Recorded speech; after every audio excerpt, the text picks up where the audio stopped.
Welcome to the Swirl to Investment News Network. News by and for the Swirl to Investment community. Hope you enjoy.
All right, welcome to Swirling News Network.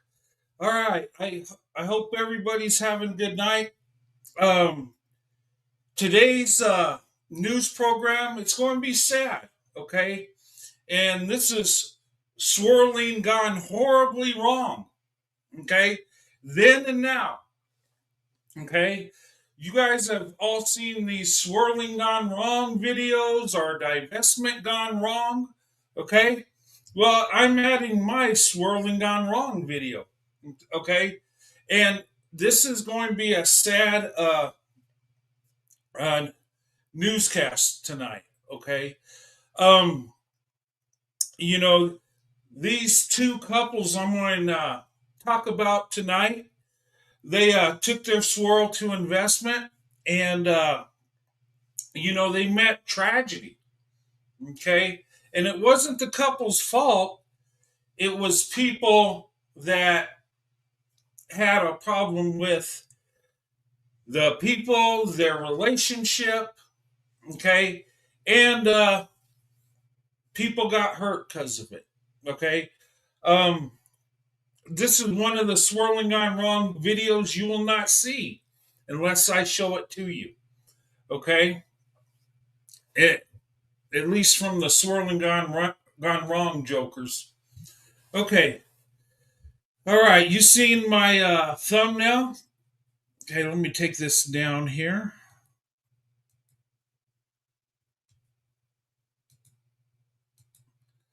All right, you seen this thumbnail, right? And you're probably wondering, okay, what's this cartoon picture with uh, a Marine and his wife, an interracial couple getting married? And then at the bottom, you see a interracial family, white man, black woman, two biracial sons, okay, standing in front of Taco Casa, okay? And you're probably wondering, Roadrunner, what's this about, okay? And I'm going to tell you, it's very sad, okay? And, this is going to show that there are evil people in all groups, all races, okay? When you see swirling gone wrong or divestment gone wrong, you're not going to see when, unless it's a white man that's the perpetrator, okay? But anyway, let me go ahead and pull this down and I'm going to show you the video, okay? This is a Marine and his wife.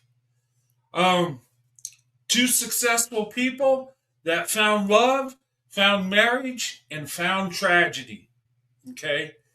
And this story took place in 2008, okay? I'm going to show you the video and break it down, okay? Uh, this is a CBS newscaster doing. They're talking about CSI, okay? The TV show where they took a real life story and made a CSI show out of it. Okay. Um, But this is really sad. And this time I was in the Army, and I'm in an interracial marriage, and I have a black wife and three biracial children. So this story kind of hit home. Now, I never had to deal with assault because I'm with a black woman, but there are people that are jealous. There are people that are angry. There are haters out there. Okay? And the thing of it is you got to be careful. You got to know your surroundings, your environment. Easier said than done.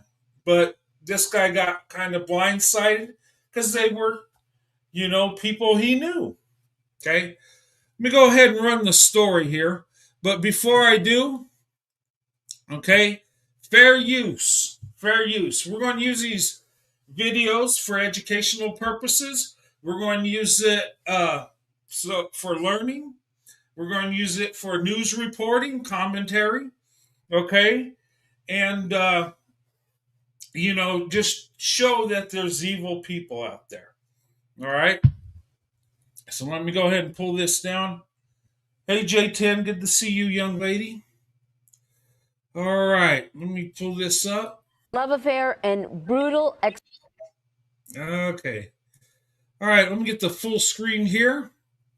All right. And shout out to CBS putting on this video. The love affair and brutal executions of a young decorated Marine sergeant and his wife rocked a California community back in 2008, baffling detectives and NCIS agents. It's the focus of tonight's episode of NCIS, the cases they can't forget. Rocky Carroll plays the NCIS director on the CBS drama. Okay, let me stop right there. These are the real people, okay? Marine and his wife, okay? And this is a case that you just can't forget. He also hosts this real-life crime series. Here's a preview of tonight's episode.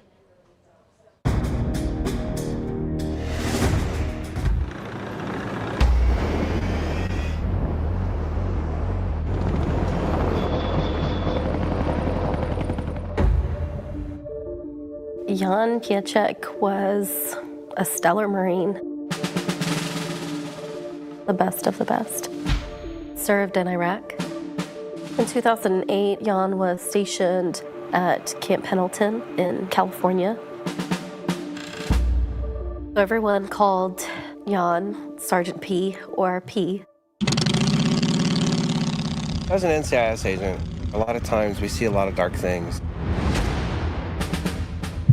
In all my 18 years of investigating cases with NCIS, absent some of the crimes I've seen against children, this is one of the worst cases I've ever seen.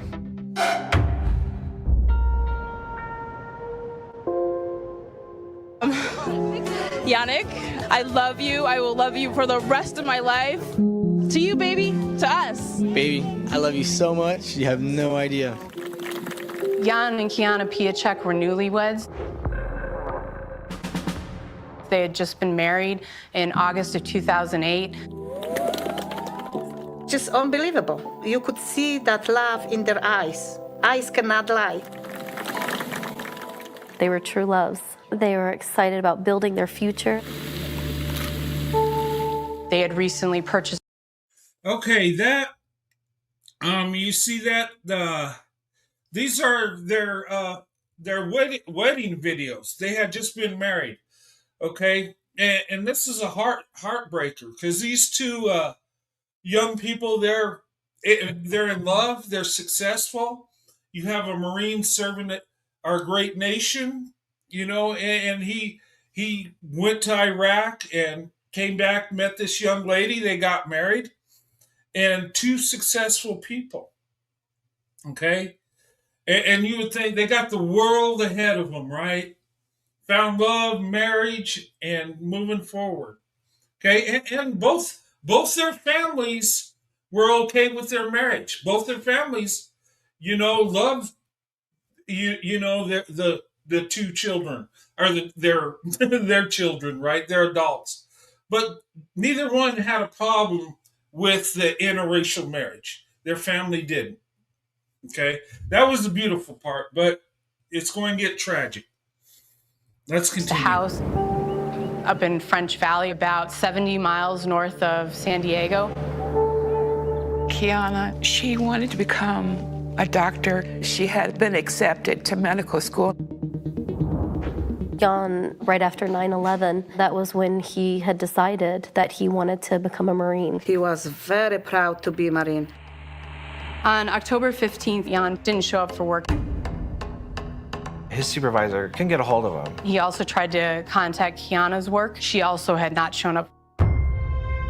Kiana's secretary called us, and we knew immediately something was wrong. Jan's supervisor started to get really worried. And requested a welfare check at their home. Around 9:20, sheriff's deputies showed up. They found the door wide open. They walked into a house of horrors. There were 2 lifeless bodies in the living room. They had been shot execution style. Every room's ransacked. It looked like somebody had tried to set fire to the residence. Several of the rooms, somebody had spray painted racial slurs. Could it possibly be racially motivated? Robbery was definitely a possible motivation. It appeared there was definitely more than one killer. Kiana was my life. She was my life. What do you mean they dead? What do you mean is dead? It's impossible. I just talked to him.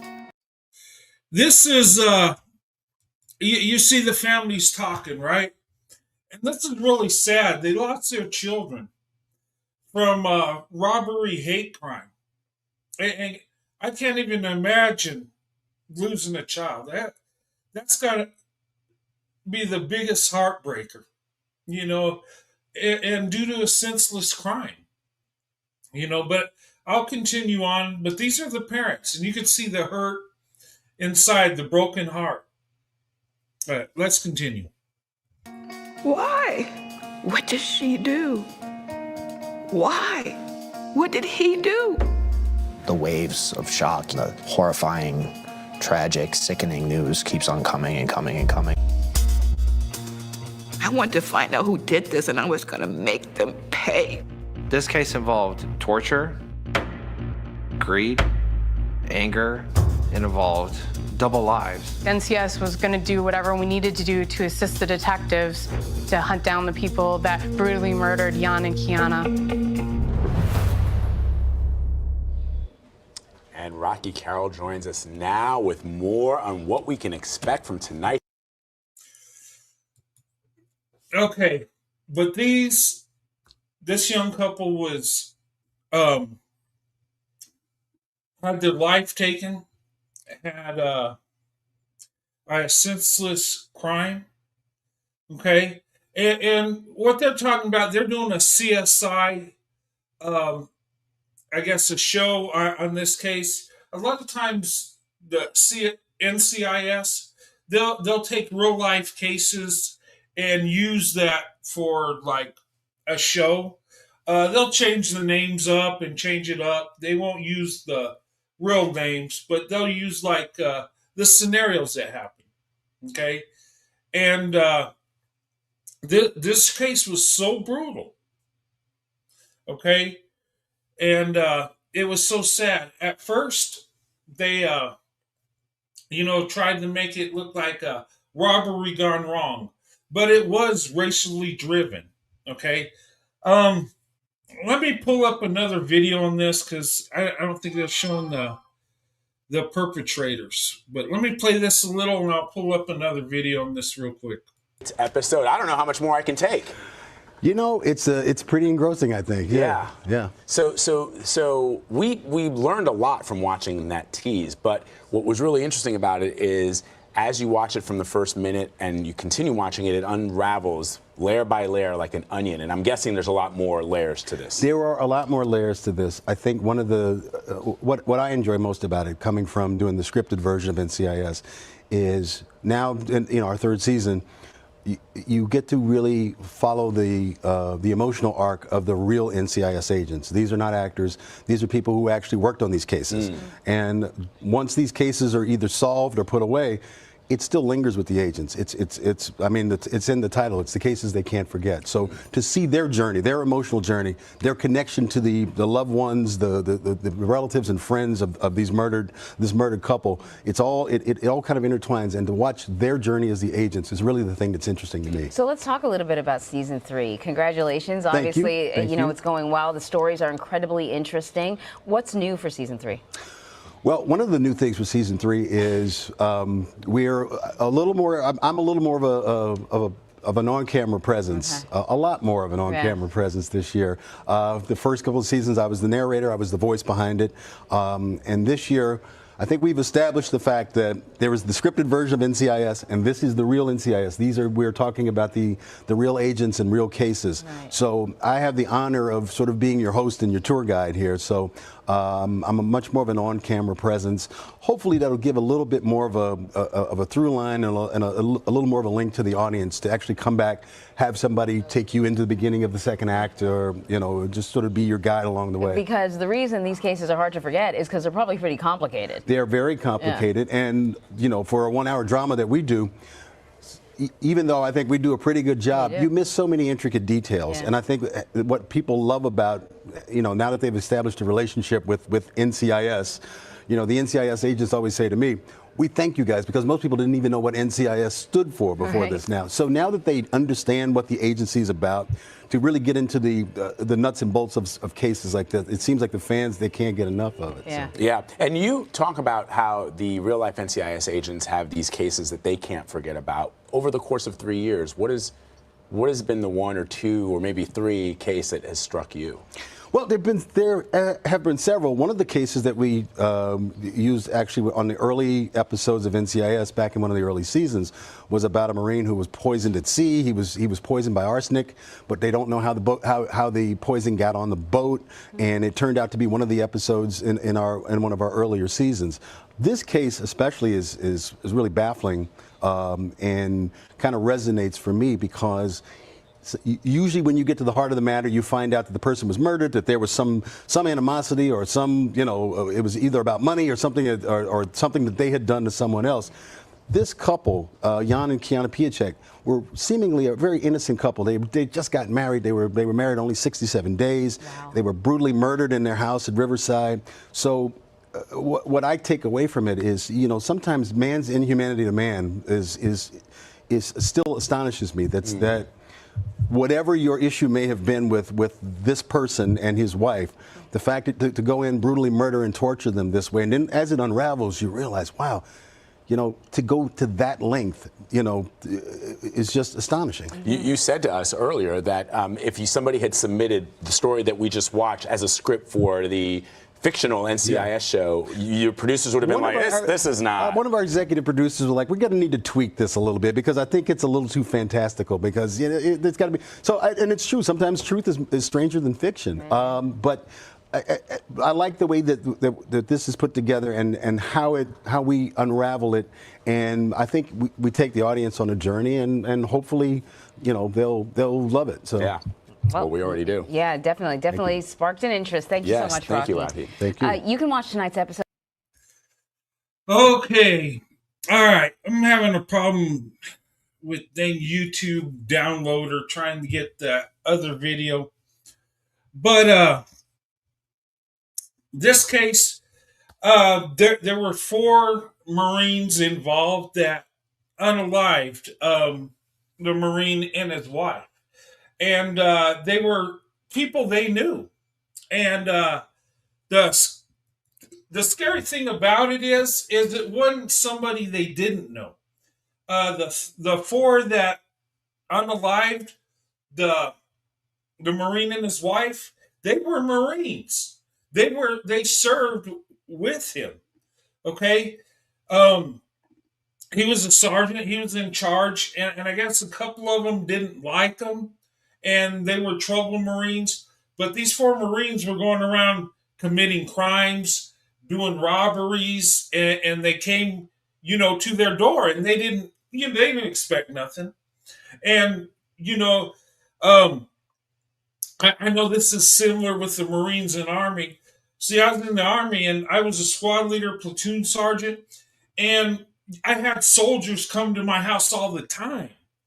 Some needed help, some, it just, and I would have never expected none of my soldiers to harm me or my wife or family.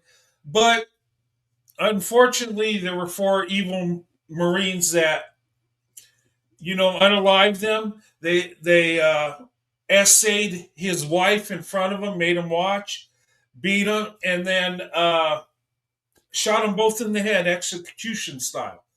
Okay, they're still, as far as I know, still on death row. Okay, they got the death penalty, but California don't have the death penalty, so I guess they're going to spend the rest of their life in jail. But it was sad, and the young lady was going to be a doctor. She got accepted in the medical school. He was a rising Marine. He was moving up in rank, doing, very successful, a power couple, and they did nothing wrong, but, the ones that unalived them, they didn't.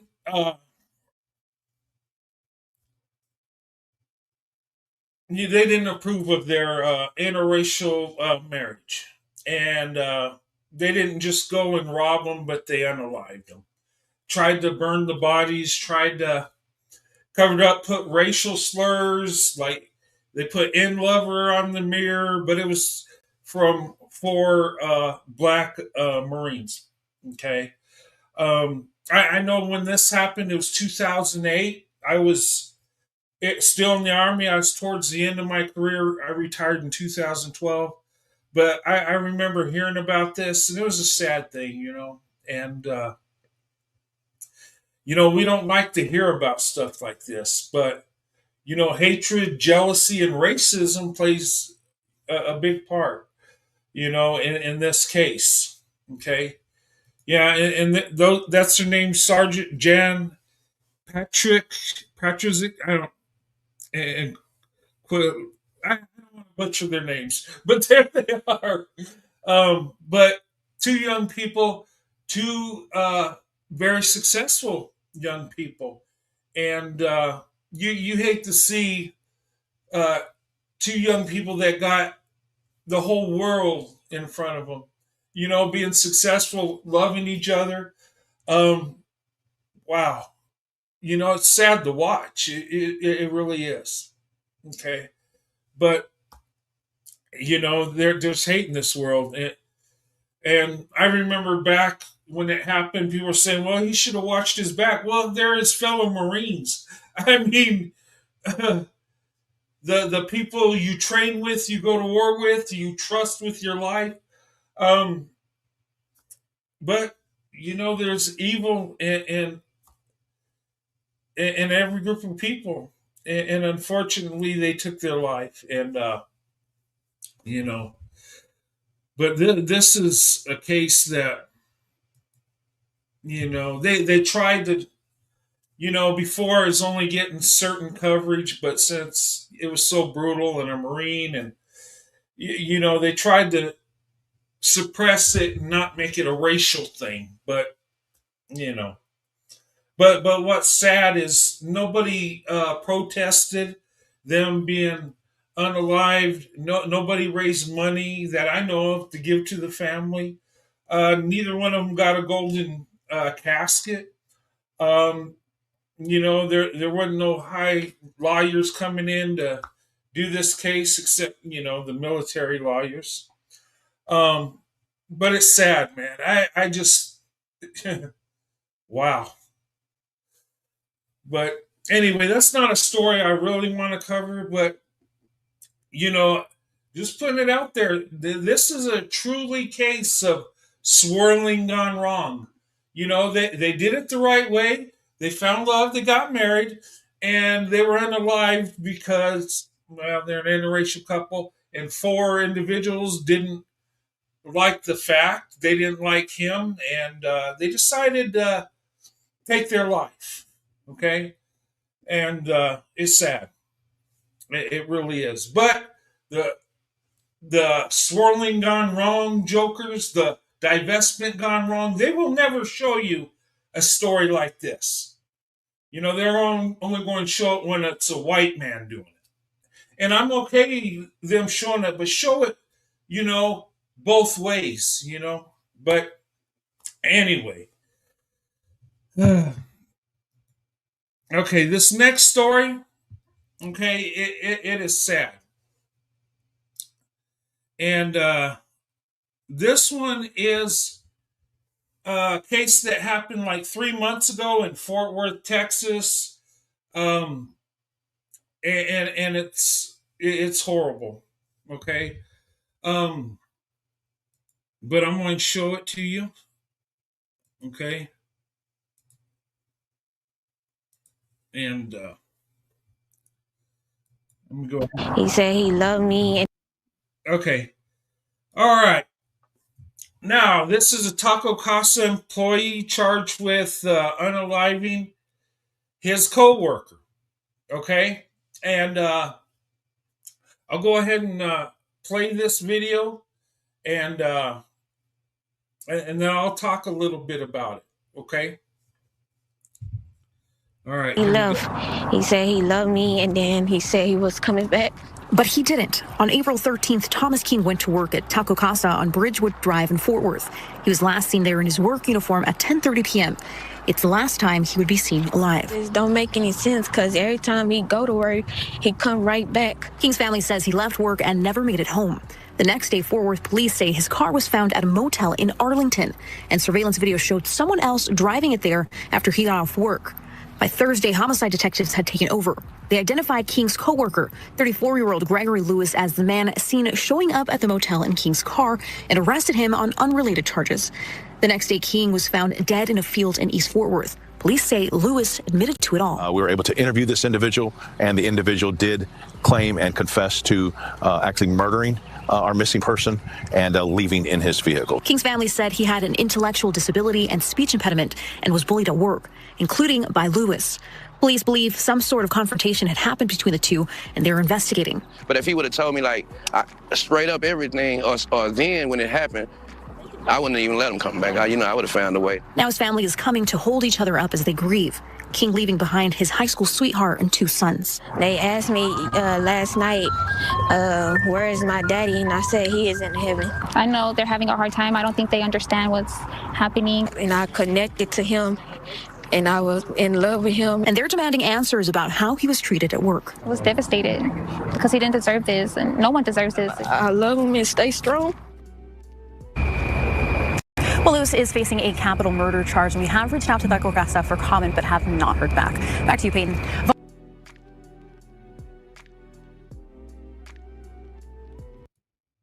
Okay, here's another case of swirling gone horribly wrong. Okay?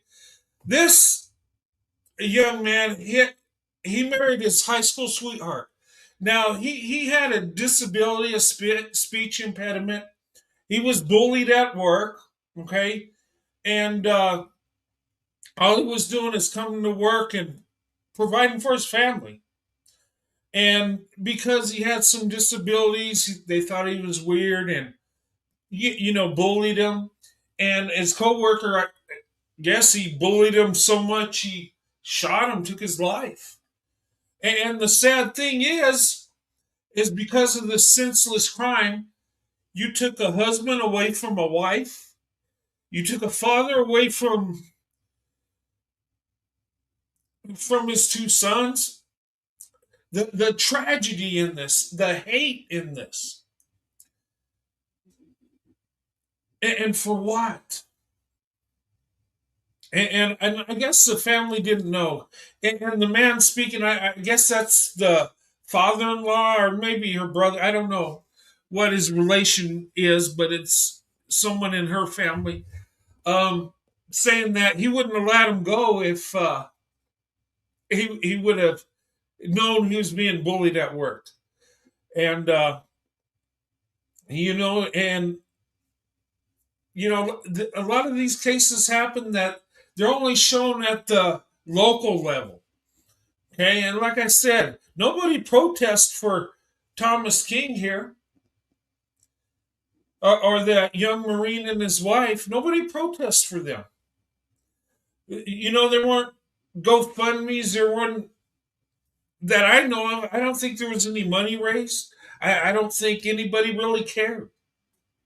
It didn't. It didn't.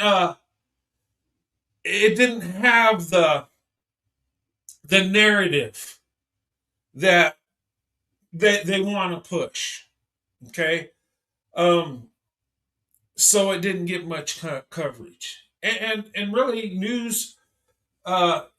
News corporations, they're out to make money, and they're going to push the story that gets people emotional, stirred up. In a case like this, people really don't care except their families. And it's sad. And what was his crime? Having a disability and going to work? And but you can see the hurt in the wife. She lost a husband. The children lost their father. It's just sad. But from what I've seen in the case, it just seems like he was he kept to himself because there were some people that picked on him because he had a speech impediment, a disability.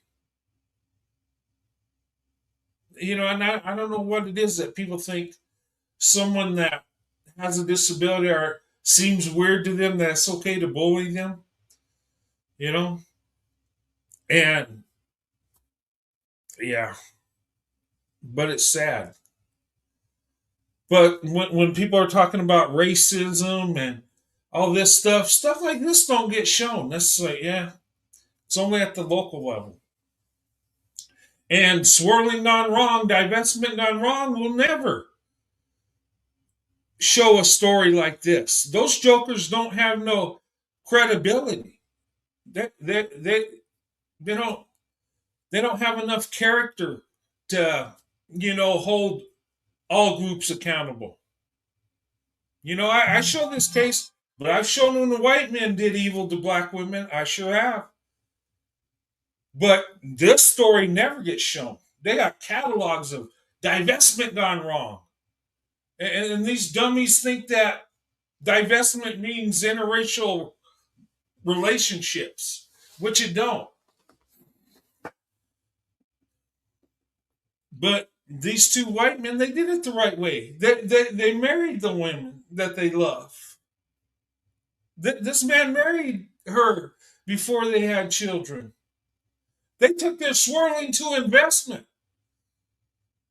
And this is, those of us in interracial marriages, this is part of our community. It's like there's a black community, a white community. This is ours. Okay? And it's sad that this stuff don't get as much attention. There's not as much love for these people.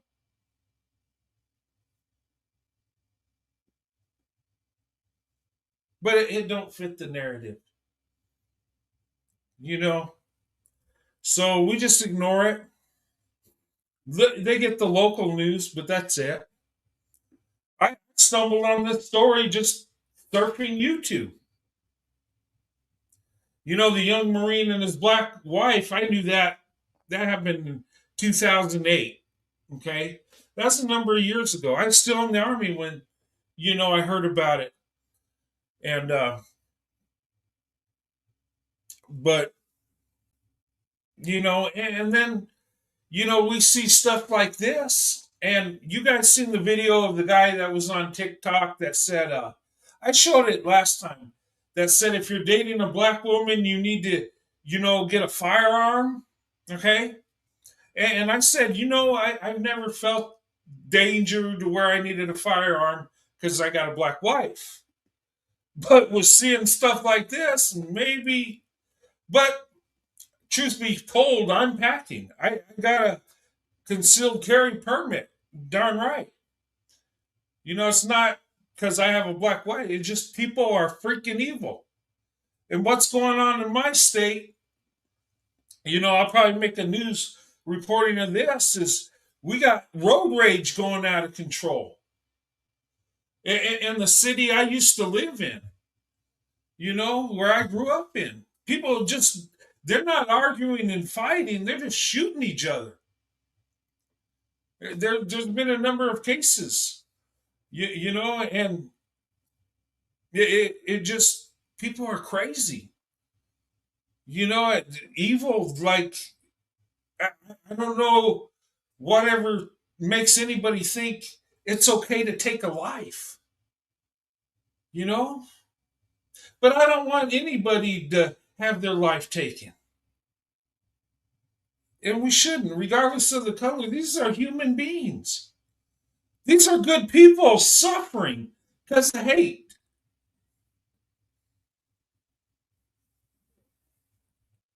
But you'll never see that in a divestment gone wrong video. It's like they're a one-way check valve. They only go one way, fit the narrative, make others take accountability, but they can't take accountability. I'm just serious. So I hope the divestment gone wrong jokers, I hope they see this video. They know it happens. They just only show what they want to show. But anyway, this is sad. Okay? Senseless. But it just shows that, and look, because there were black men that unalived this young man, and 4 black men that unalived the Marine and his wife. That's the individuals that did it. Okay, I'm not attacking a racial group of men. Okay, but it does go both ways. So when you do that divestment gone wrong, why don't you be honest, tell the truth? Why don't you come out and tell stats instead of forcing a false narrative, a one-way story? Because when you tell half the truth, you're telling a lie.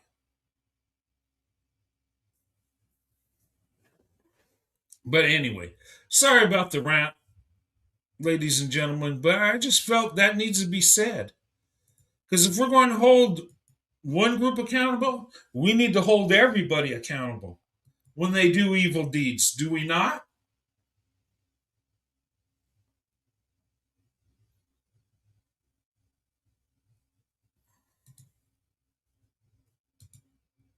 But anyway, this is a sad story, okay? And it just shows that, you know what? Maybe we need to be more vigilant on our surroundings. If you're being bullied at work, or, you need to let somebody know, okay? And I'm sure this guy, he probably didn't say nothing. He just wanted to be left alone, got bullied, and his family didn't know that was going on. And the workers at Taco Casa, did they see anything? Or did they just not care? And, oh, well, he's a little weird, whatever. He talks funny. And even people you work with, we gotta, you never know. And I could see how could have I could see how somebody could have got a drop on me. Say there was evil soldiers within my platoon that didn't like me and didn't like I was married to a black woman, and they could have came in with a gun and took me and my family out. That usually don't happen within the military. It's usually we're a close group. Okay, I know when I was in the Army, me and my soldier, we were tight. We're a family. We trained together. We went to war together. We had to depend on each other, and we'd take a bullet for each other. That's just how we were. And if you were ever in the military, you understand what I'm saying. You know, but there's no need for this violence. You know, it's just so evil. I don't know how people feel that it's okay to take a life, or somehow they're going to get away with it. I don't know, but you know, I would just ask, have your prayers for the family members that lost their children, and you know, the young Marine and his wife. Pray for both the families, because it happened long ago, but it's still breaking their heart. You know it is. Pray for the family. Pray for that young lady that lost her husband. You know, you can tell she's hurt. They were high school sweethearts. Their two sons, their dad's gone over senseless crap. Have them in your prayers, okay? And just pray that our nation heals, that we come together. I mean, you know, violence is never the answer. The only time I can see violence being the answer if you're protecting yourself or your family. Then that's when it's okay. If your life is in danger or your family's, yes. But otherwise, no. You know, but it's just sad. But you know, I see stories like this. I haven't covered a lot of uh, stories about violence when it comes to interracial couples or black femicide. I have covered some of that, and you know, I try not to get too deep into that because it gets depressing. I'm still going to cover stuff like that, but you know, we want to see some positive stuff. And what I'm going to do, I got another news broadcast coming out Sunday, and this one's going to be positive. Okay, and I made a thumbnail, a cartoon, and we're going to talk about Black women's excellence, how Black women are doing amazing things, and I can't wait to tell you this story. Okay, one is a Black woman that's an Army veteran that was homeless for a while when she got out of the Army, and you know, she pulled herself out of her situation, and now she helps veterans, you know, that were in the same situation she was in, and she's even helped veterans that were living in the street end up getting their own home and having employment. This young lady is amazing. Okay, and then at the bottom you see a young Black girl giving CPR to a soldier, right? What's that about? Okay, if you look at my community page, I posted a news story, and there was a young Black girl. She's 16, and she saved a National Guard soldier's life. He was running, I guess, taking a run. You know, he wasn't in bad shape. He was in good shape, but he had, I guess, a clogged artery, he had a heart attack, and she was there, and she performed CPR.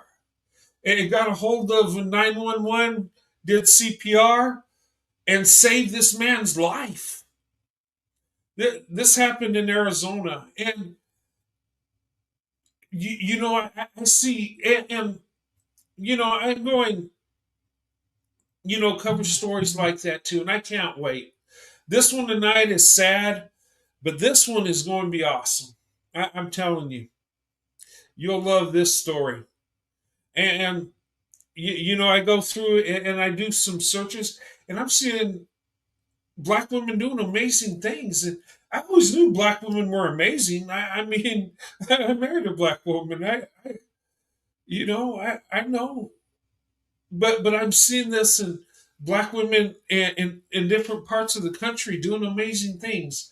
And we don't cover stuff like this. This stuff is like on the local level. Why aren't they held up as like heroes? Why isn't this being played out on Fox News, CNN, and all the networks, highlighting accomplishments of black women? I don't know, but I'm going to do it Sunday. Sorry, but Saturday I got a nice live I'm going to do, and it's why white men should consider marrying black women. Okay, and I'm going to go through why I believe that is, and I'm going, look, I invested in a black woman. I've been married 32 years. I, I made the right decision, and the beautiful thing is I had the freedom where I could date whoever I want. Well, if they'd let me date them, I could, they had to accept me, but I I had the freedom to do that. And because of my family and how I was raised, I could see beauty in other people, you know? And I thank God for that. I really do. Oh, and another thing, guys.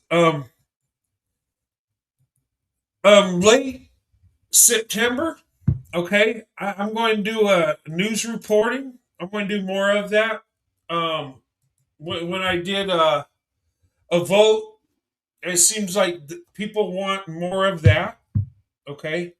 So I'm going to start doing news reporting, and I'm going to be doing it with my wife, Sandy. She's going to be doing a show with me. It's going to start. It's going to be a bi-weekly news show where we talk about different stories that happen. Okay, and it's going to kind of revolve around the swirl to investment community, our community. Um, but we're going to have some things on there. My wife's going to be my co-host, and I talked to her, and she's excited. You see, I got my new studio.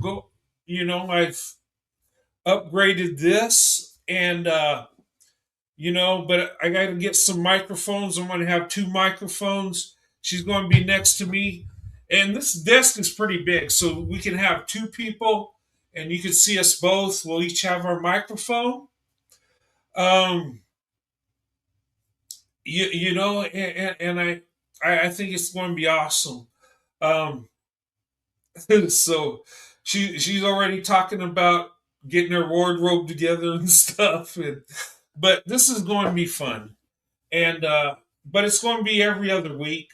Um, you know, I'm also looking into doing some celebrity gossip here and there. Um, I'm going to be kind of renovating my channel, you might say. I'm going to try to get it more organized and not so much time consuming. Unless people want to come up and talk, that's fine. Um, but there's going to be some changes. I'm still going to talk about swirling. I still going to have Saturday night's going to be Saturday Night Swirl, where we talk about interracial uh, relationships and topics that deal with that. And, I'll mix it up a bit. Politics, you don't want to hear about politics, so I might leave that alone. But I just want to know what you want from this channel. Okay? This is a channel I created, but it belongs to you. When you stop watching, I go away. That's just simple as that. And even if that happened, if everybody decided Roadrunner, you're no longer important to listen to, and everybody went away, I would be thankful for the time I've had on YouTube. Now, don't get me wrong, I want to continue to go. I have no plans on quitting anything. Okay? Um, I love doing this. Like, hon.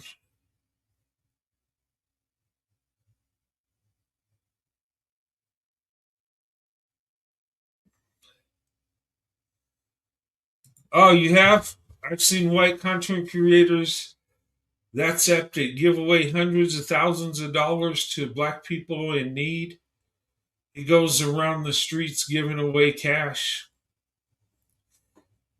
and a lot of people are black. Okay, that's beautiful. I, I'm a middle class guy. I don't have hundreds of thousands of dollars to give away. I wish I did. Um, you know, but that's nice. That's awesome. But what I can bring you is content, and hopefully you enjoy it. And let me know what you think. Okay. Um, but anyway,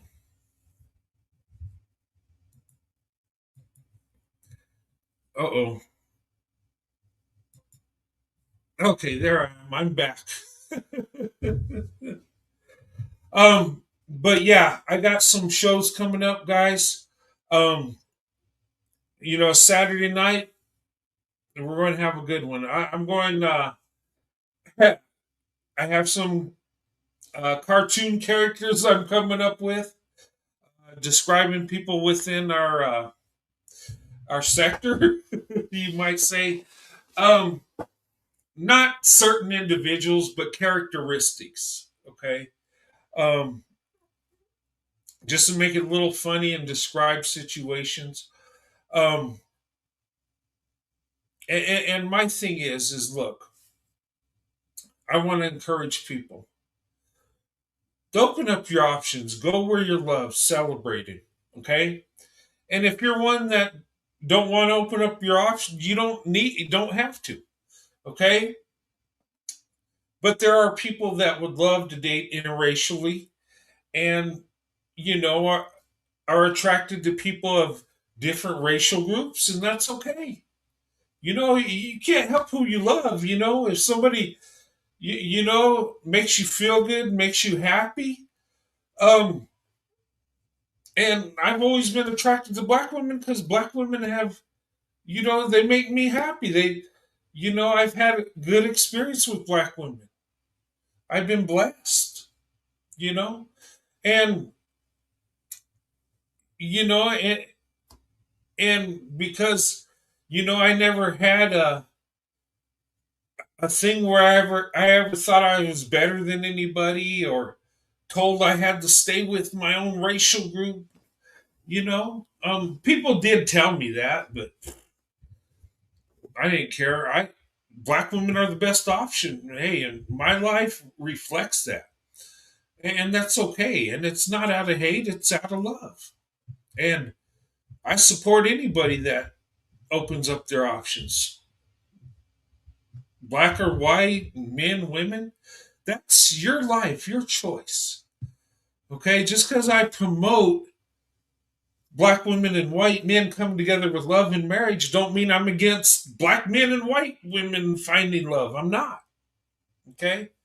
Um, I do sometimes I'm critical on black men because I look at the stats and I see some of these guys taking black women for granted. And a lot of times black women are taken for granted and overlooked, and people don't really see the true beauty. And a lot of times, a lot of men running around living in lust, and when you're clouded with lust in your heart, you don't see the beauty. You're unable to love somebody fully. Okay. Um, and I do go in that. We need to be held accountable. And look, across the board, our marriage rates are horrible. Okay. Um, And look, in today's world, you find love, that's a beautiful thing. Embrace it. Don't worry about what color. That to me is stupid. You do they have a good heart? You know, do they love you? Are you happy with them? Do you share a moral structure? Do you share faith? People don't look at the important things. It's like, oh, she's fine, so I'm gonna date her, not knowing nothing about her. And women do that too. They find a guy they find attractive, and they don't even know who they are. And society teaches us that. Through movies, through that people that are dating got to be intimate, and that's not the way it's supposed to be. But anyway,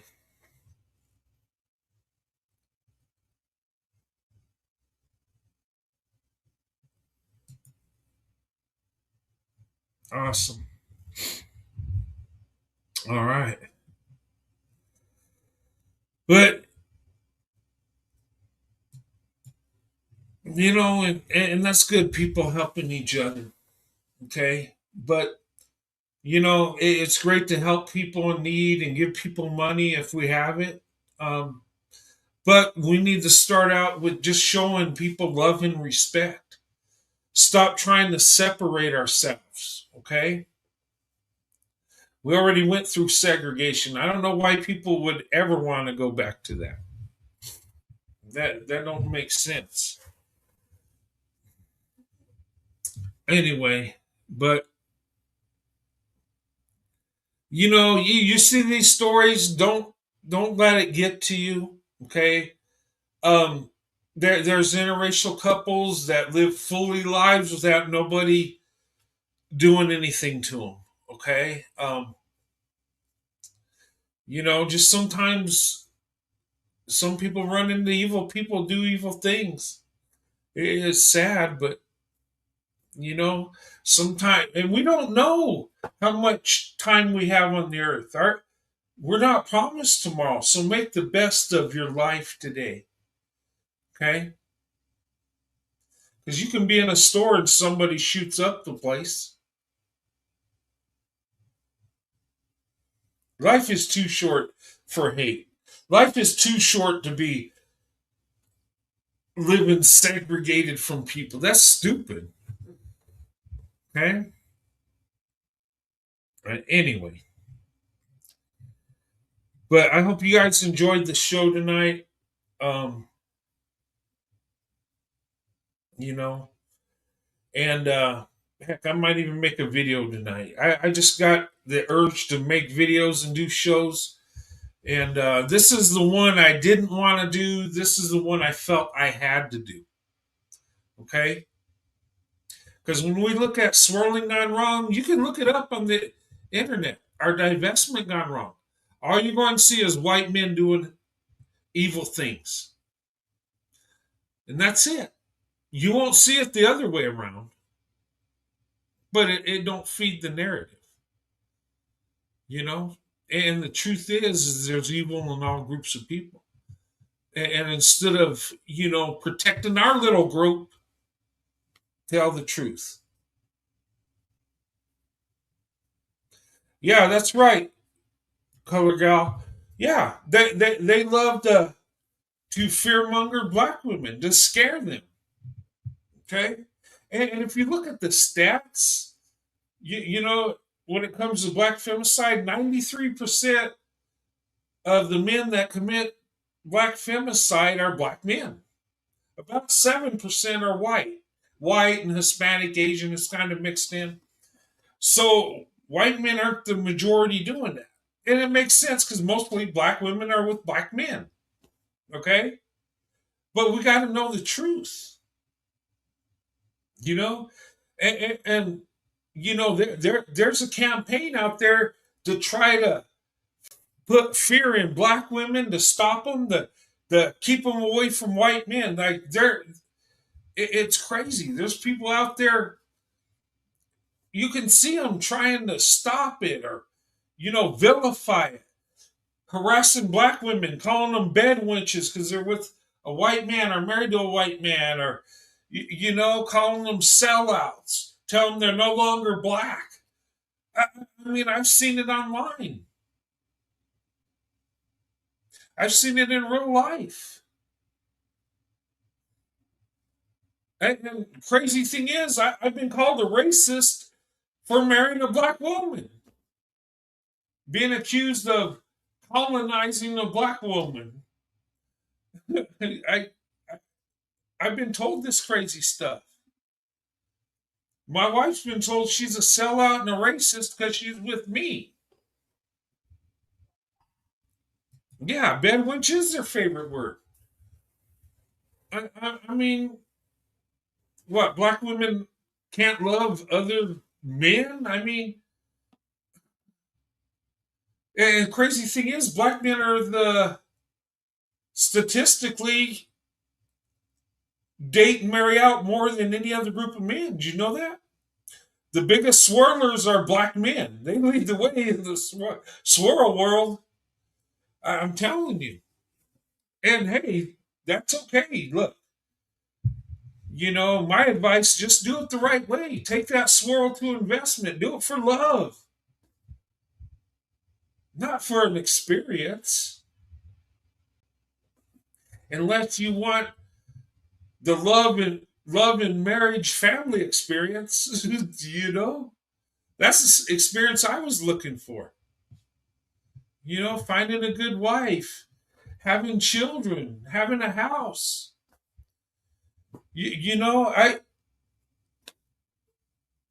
There were black women in my life I connected with when I was a child, that I could feel the love, and I looked up to black women when I was little, and I grew up that way, and I can see, and I look around and I see amazing things black women do. I see them at work. I see black women in my wife's family doing amazing things. A lot of times it's so overlooked.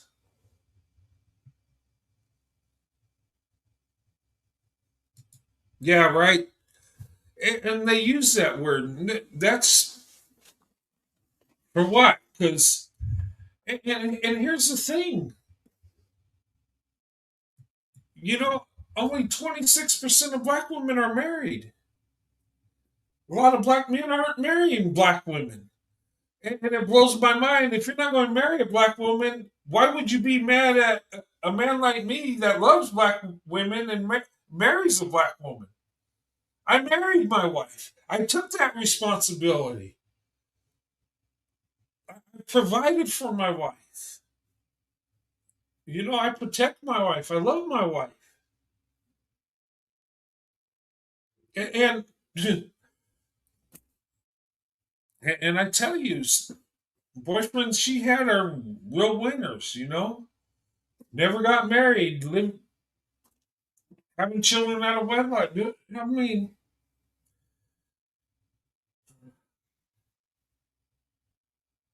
but the thing of it is don't let people cloud your judgment, okay? And I say to black women all the time, men of all races love you. There's a lot of white men that would give everything to be with a black woman. I'm serious. A lot of times they hold back because they fear rejection. They fear that they think black women don't like them, which to me that's silly. I mean, get out there and talk. Approach a woman you want to date. See what happens. You might be surprised. I know once I had the courage and approached, I was like, wow, there's really black women that will date me. In fact, there's black women out there that only want to be with white men, or, have preference for different types of men. I was like, wow, I always thought it was black men or nothing. That's what we hear, right? That don't make it the truth. Okay? The most degenerate people have the loudest voices. Those are the ones most angry. Don't let that get in your way.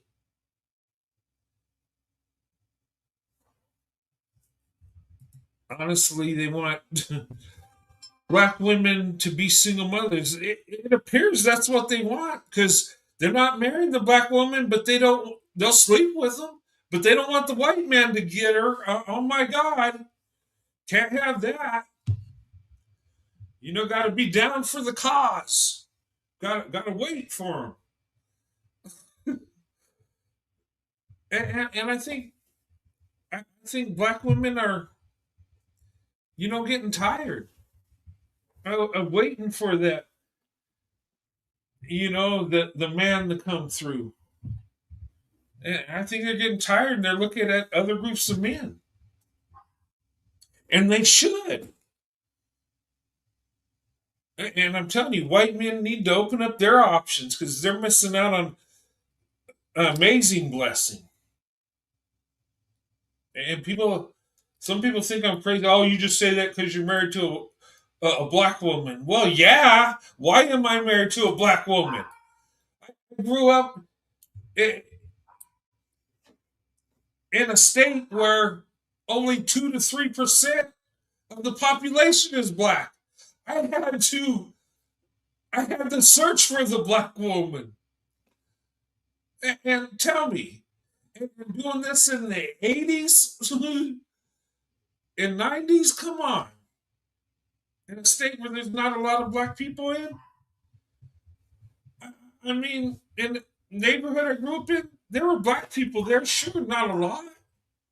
So I didn't have a big selection. And then being a white guy, a number of black women won't talk to me because I'm a white man. No, they're scared of me because they think I'm racist or they think I might be fetishizing them, even though they get fetishized by black men. But anyway, they'll fear a white man saying, black women are beautiful. Oh my God, he's fetishized. But a Newmar Johnson can say 5'5", thick in the thighs, and that's okay. You can't tell me that people care about black women being fetishized. You can't tell me. I don't believe it. I think it's a lie. I think it's a talking point to keep black women away from white men. Because I see black men fetishizing black women all the time. But they're never called out. I don't get it. But if you say, boy, black women are beautiful, or I love black women, automatic fetish. I mean, and you could be like me, married for 3 decades to a black woman and have children with her and have grandchildren, but somehow I'm fetishizing? People are just stupid. Just anymore, I laugh at it like, okay, whatever.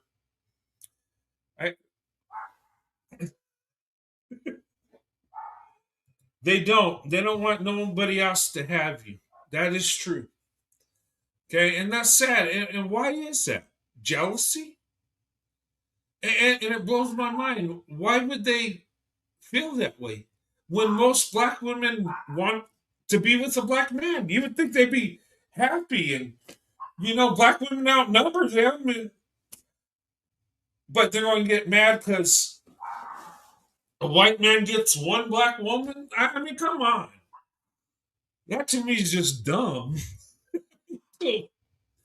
But anyway, I know we're getting off topic a little bit, but that's okay. But seriously, go where you're loved and celebrated. Okay, ladies, and look, if it's the black man, great. If it's the white man, great. If it's the Hispanic guy, great. Whatever. Who's going to treat you right?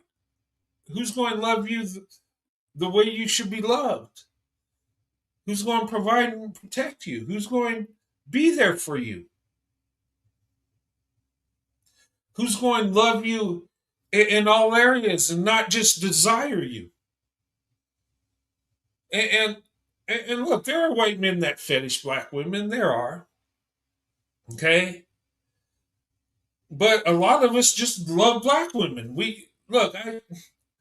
Before I started dating, I prayed that God would send me a black wife. I did.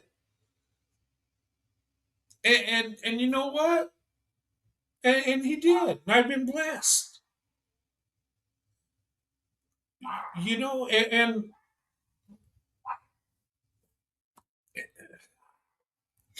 but some people think that's wrong, and I should be with somebody with the same skin tone because we got to preserve our whiteness, or we don't. That's just dumb. I don't worship a skin tone or a group of people. I worship God, and you know what? God has shown me that black women are the best option when it comes to love and marriage. And people can get mad at me all they want. I don't care. It's my life, and I'm happy. And I've been blessed. And look, whatever your preference is, go where you're loved and celebrated. Okay? But I hope you guys enjoyed this show. I know it's not enjoyable, hearing the story about people being unalive for no reason, just because of evil people. I know, but it happens. These are the stories that don't get out. Okay? There's a lot of stories about black women being unalived, and that you don't see a lot. Are black girls being kidnapped? You don't see that. That's all on the local level. And this is what's crazy. Okay? A black man gets unalived by a white man. Oh my God, everything goes crazy, right? But when a white man's unalived, well, it reaches a local level. Or our black women are unalived. They might get upset for a little bit, but it goes away quick. I mean, that Carmelo Anthony thing's still going, and they're still going crazy about that. But when you see black women being unalived, what was that black woman's name that the police came in and shot her? And I guess there was a drug deal going on. Well, there were people upset about that, but that died out. Sandra Blaine, she was arrested and ended up being unalived in prison. They don't know what happened there. Not as much anger towards that. It's weird. It's like selective. And what's crazy is when a little girl goes missing, kidnapped, if it's a white girl, oh my God, nationwide, everything. A little black girl, it barely makes local news. Why is it? Why are things this way? What is going on?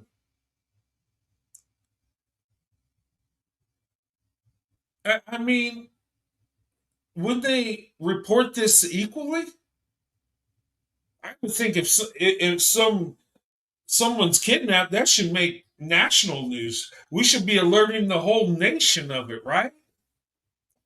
But it seems only certain people get, recognition. It blows my mind.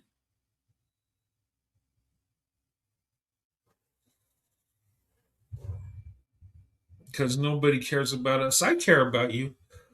I love you. It bothers me. I'll talk about it. You know? And there are people that care, but not enough. So, with that, go where you're loved and celebrated. Okay? Don't let these two cases get you down or scared. Okay? But just be aware of your surroundings. Okay? If you're ever bullied, okay? And I know men, we're prideful, right? And But if somebody is doing something, we gotta, you know, let people know. Okay? In general, I get what you're saying, but just society's evil. I don't, and the reason they're like that because black women are an amazing blessing, and I'm telling you, whenever you're a blessing, okay, from God, and you can change things for the better, they're going to come for you. They're coming for black women because black women are amazing, a blessing. Black women are the most loyal women on the earth. Yeah, there are a lot of black women upset, but look how they're treated. They're expected to be the strong black woman. They're expected to make things happen. They're expected to do this and that and this. And where other women are not. And my thing, just because black women are able to do these things, don't mean that they're supposed to do it. You know? But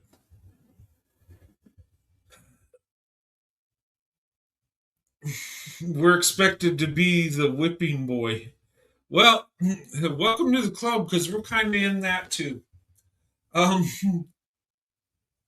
the white man is public enemy, and if you're traditional and Christian, oh my God, people don't like you. But you know what? We're both taken for granted. You know what? Becky takes us for granted all the time. Black men take black women for granted. So many times when black women, white men get together and they're pouring into each other, they're like, wow, they appreciate it. I've always, appreciated black women. I always thought black women were amazing. And if you want to know how, growing up, how I felt about black women, just look at the movie Harlem Nights, that Italian guy where they send that beautiful woman to manipulate him, Sunshine, and he's all crazy and he's just so into her, like he don't know what to do. That's how I feel about black women. I always just felt black women were, to me, the most beautiful women on the planet. They and I remember dating, and when a black woman would say yes, oh my God, I was on cloud nine. My heart would race. I'd be nervous. When I approached my wife, I was a wreck. My heart was racing. I was nervous. Um, I just wanted to be with her, and I had to force myself to approach her and talk to her because I had these feelings. And when you really have love for somebody, you're going to be a little off. You're going to be a little nervous. You're going to shake a little bit. Your heart's going to be racing. You're going to be nervous, excited, feel love, anxiety, and that's how it was for me. Because I seen the beauty, and I grew up humble, and I never felt I deserved to be with a black woman. I still feel I don't deserve it. I'm blessed by my wife, but I don't deserve that blessing. But I tell you what, I'm very grateful for it. And I don't take my wife for granted. I know how much of a beautiful blessing she is. And I thank God for her. And every minute of every day I get to spend with her is a blessing from God. And I don't ever take that for granted. Tell you what, nobody will ever love you like a black woman does. You find a black woman that loves you. Listen to me, white men. You find your life will be paradise. I'm telling you. There's something about black women. Now, are there other women that can love you and make you happy? Sure. Okay. I'm not saying only black women can make you happy, but tell you, for me, it's black women or nothing. That's how amazing and beautiful black women are. And even though I didn't grow up around many black women, I love them with all my heart.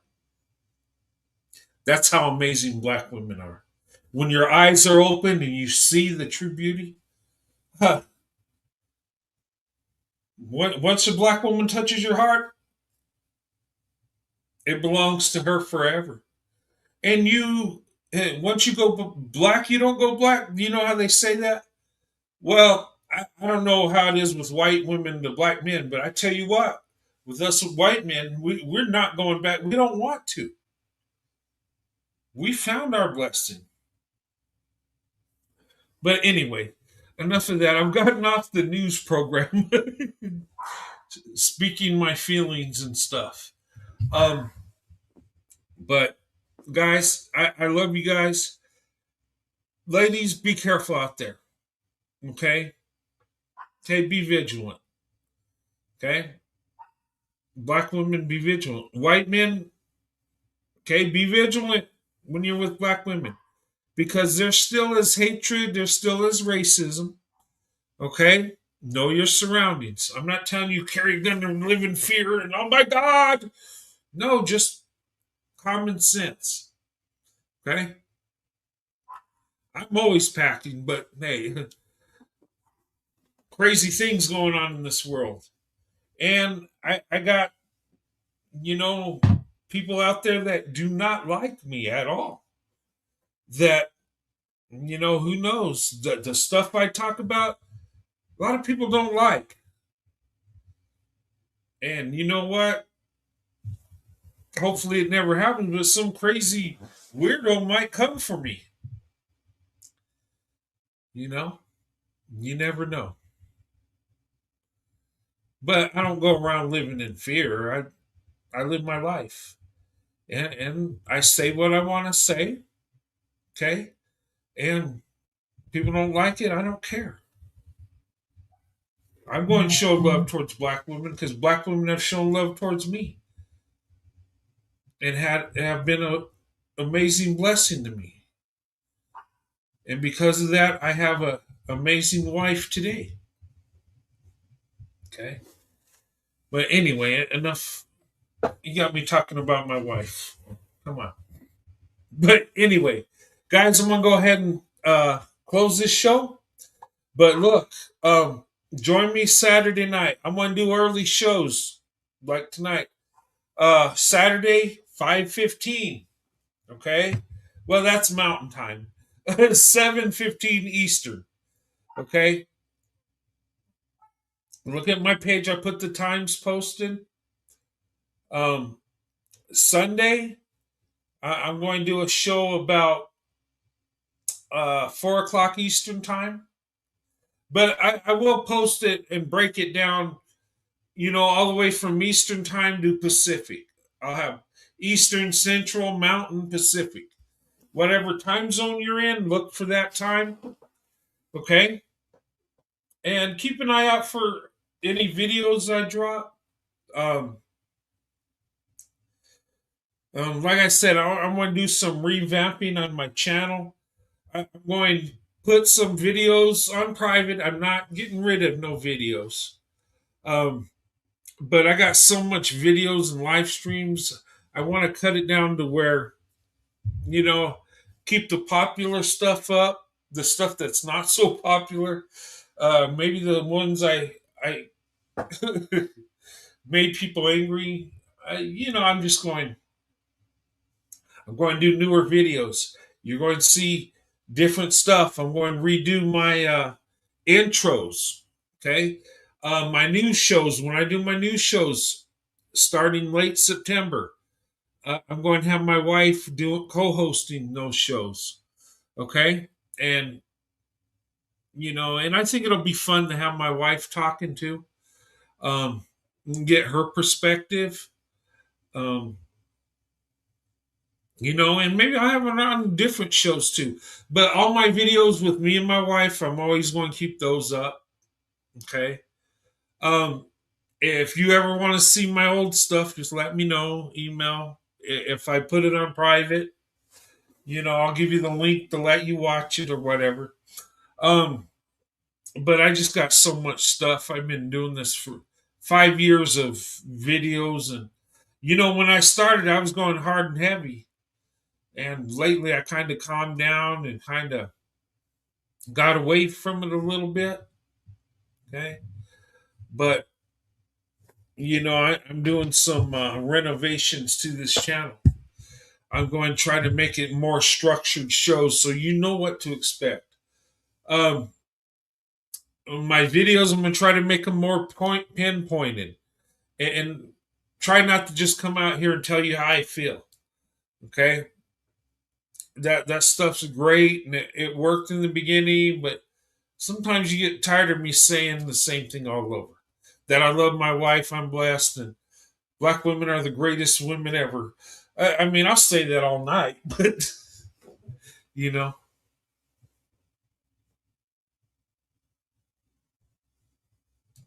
Is Saturday still the standard for live?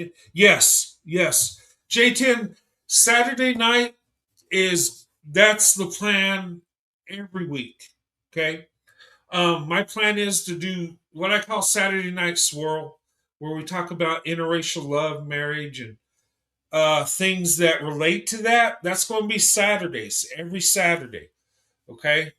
I have changed a couple because me and my wife were, spending some time together, and so I changed it up a bit. And in the future, I might, some Saturdays move it to Sunday, but it's going to be a rare thing.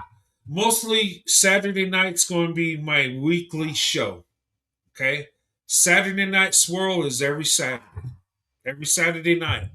I'm going to try to do them earlier. Okay, because I don't, they can last, and I don't want to keep people up all night. I don't mind being up all night because I'm off the next day, but some people are not. So I'm gonna try to make them earlier. Okay, um, so that's going to be when I get my new equipment in, and me and my wife start. That's going to be every other week. That's going to be bi-weekly. I'm going to start doing prayer meetings again. I'm going to do it once a month. I'm going to have a monthly prayer meeting. Okay. So those of you that are, of Christian faith and you want to join me and talk about the Bible, I'll do that once a month. Okay. And that's how I'm going to schedule it out. And what I'm trying to do is have a weekly show, a bi-weekly news show, a monthly prayer meeting. And if you're not Christian, you can, you can come to the prayer meeting. Okay. Just be respectful. I'm not going to debate religious denominations on my prayer meeting. Okay, that's for me to serve God, and people that want to serve God with me. That's what it's for. Okay, it's not to debate. Well, your religion's wrong, mine's right, type thing. I'm not going to put up with that. You come to my channel doing that, I'm going to block you from it. Okay. And another thing, if ever you get blocked, we have a falling out. Okay. And it happens. Okay. Sometimes misunderstanding. Sometimes we have disagreements. Okay. If that happens, okay, I will let you come back to my show. I'm pretty forgiving. Even if you tell me I'm garbage and, look funny and, my mom dresses me fun, I don't care. Insult, to me, I'm forgiving. I let that go under the bridge. And even people that have left my channel and been hateful to go somewhere else, I let them back too because I believe in forgiveness. Okay, I don't hold grudges. Okay, just if that happens, just email me. Okay, I'm not one to hold a grudge forever. Sometimes I block people because they try to take my show a different way, or you know what I mean, or they go into having beefs with people that follow me. I don't put up with that. You have a beef, you do it somewhere else. Okay, I don't want that on my channel. So if you get blocked and you want to come back, just email me. I'll put you back in. And sometimes people accidentally get blocked.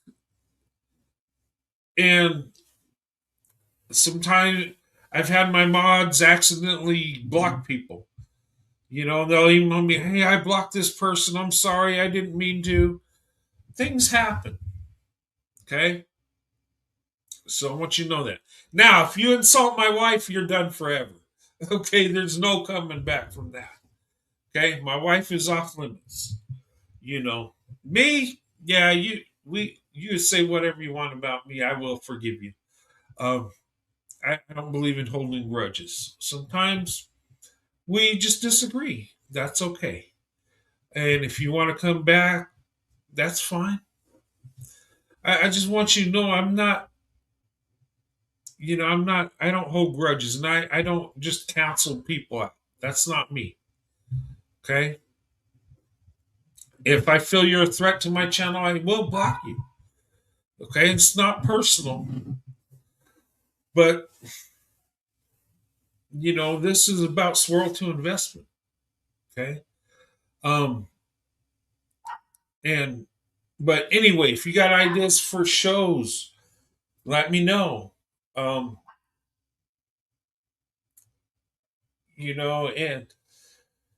does anybody know about settings, about mentions you get on YouTube? Because I'm getting mentions from a person that follows me, but I don't see it. It's not, I don't know if my settings messed up, but I'm getting mentions with nothing in there. And, I'm trying to do a collaboration with a content creator, and I haven't heard back, but I think my settings are messed up. But anyway, and anyway, but enough of that said. Guys, all right. The reason I had my show tonight, the swirling gone horribly wrong, is I'm showing the other parts that go horribly wrong. Okay? Truth be told, the most successful marriage is black women, white men. Statistically.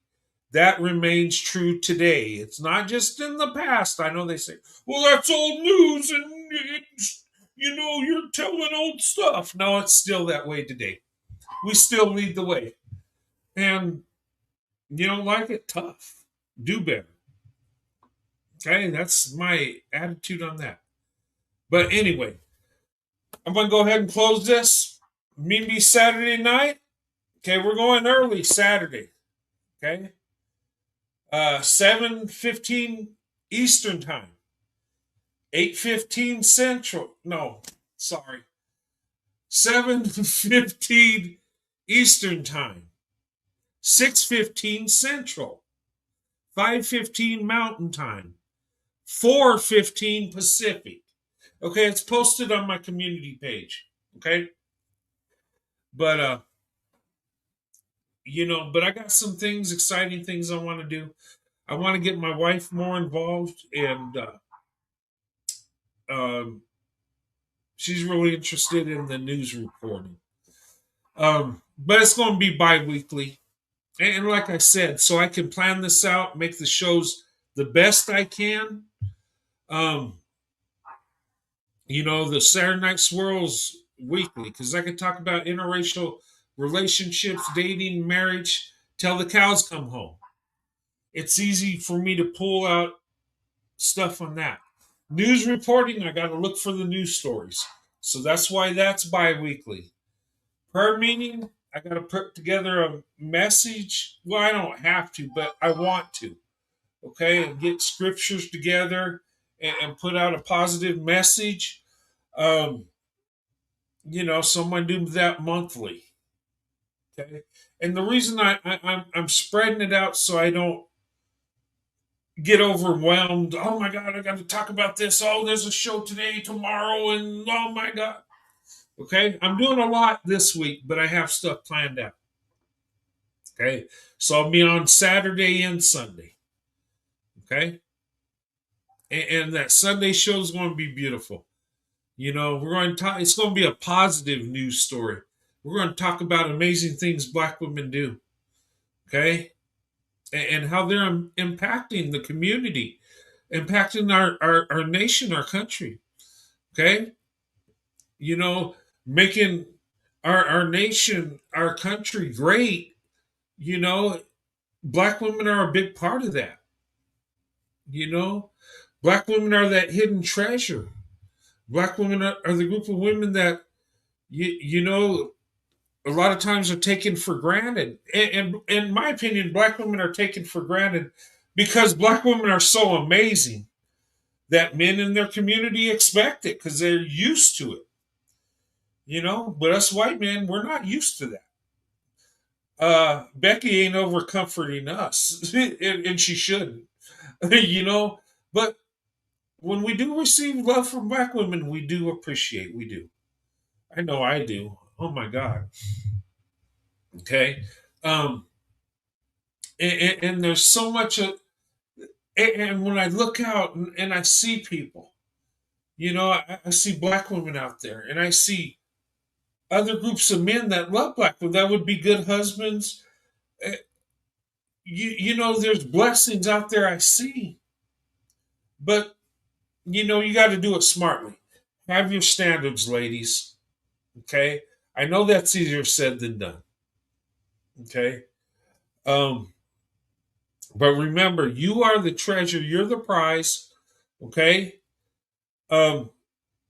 And if the guy wants to be a prize, let him go somewhere else and be that prize. Okay. Okay. A good man is a blessing. A good man is valuable. Okay. I'm not trashing men. I'm just saying the woman is the beautiful one. The woman is the treasure. The Bible even tells us how we have favor from God when we find a wife. The virtuous woman is worth more than rubies and precious stones. Why does the Bible say that? Because the woman is the prize, she is the treasure. And I know people say, well, they're both prizes. I get it. If you look at each other like a treasure, yeah, you should, but I'm just saying. Okay. Us as men, we should look at women like that, like the treasure, like the prize. And see her beauty, not just her outward appearance and how she looks, but what's inside, her emotions, her spirituality, her character. Okay? Standards drive away the wrong man. They do. They do. And you don't want to take a chance, ladies, because you don't want to get with the wrong man that uses you, exploits you. Okay? And like I said, that's easier said than done. I tell women, wait till you're married. I tell men that too. Most aren't going to do that, but that don't make it right. Okay. But I'm telling you, people that have saved themselves for marriage, men and women, and I know men and women that waited till they got married. And you know what? They have less problems. They really do. When you get intimate with somebody, a piece of you is with that person. Okay, and it affects men and women, regardless of what people say. Oh, well, some people think they can just go mess around and it ain't going to affect them. It will. And It can affect them getting diseases, unwanted pregnancies. I mean, come on, the list is okay. And the thing of it is, and people, there's a lot of people don't want to be married no more. To me, I think marriage is the way we should go. Marriage is protection. You know, marriage protects you, not just physically, but mentally, emotionally. I know I have a wife that loves me. When I come home, she's going to be there for me, and I'm going to be there for her. And we have a relationship. It's just me. It's me, my wife, and God, and nobody else is allowed in that relationship. Okay. Now I do have friends. You know, I have uh, friends that are women. Okay, that I care for, but I will never be alone with a woman that's not my wife. I don't go eat lunch with a woman and hang out unless that's my wife. Now, if it's a group function and we're all friends together, that's cool. Okay.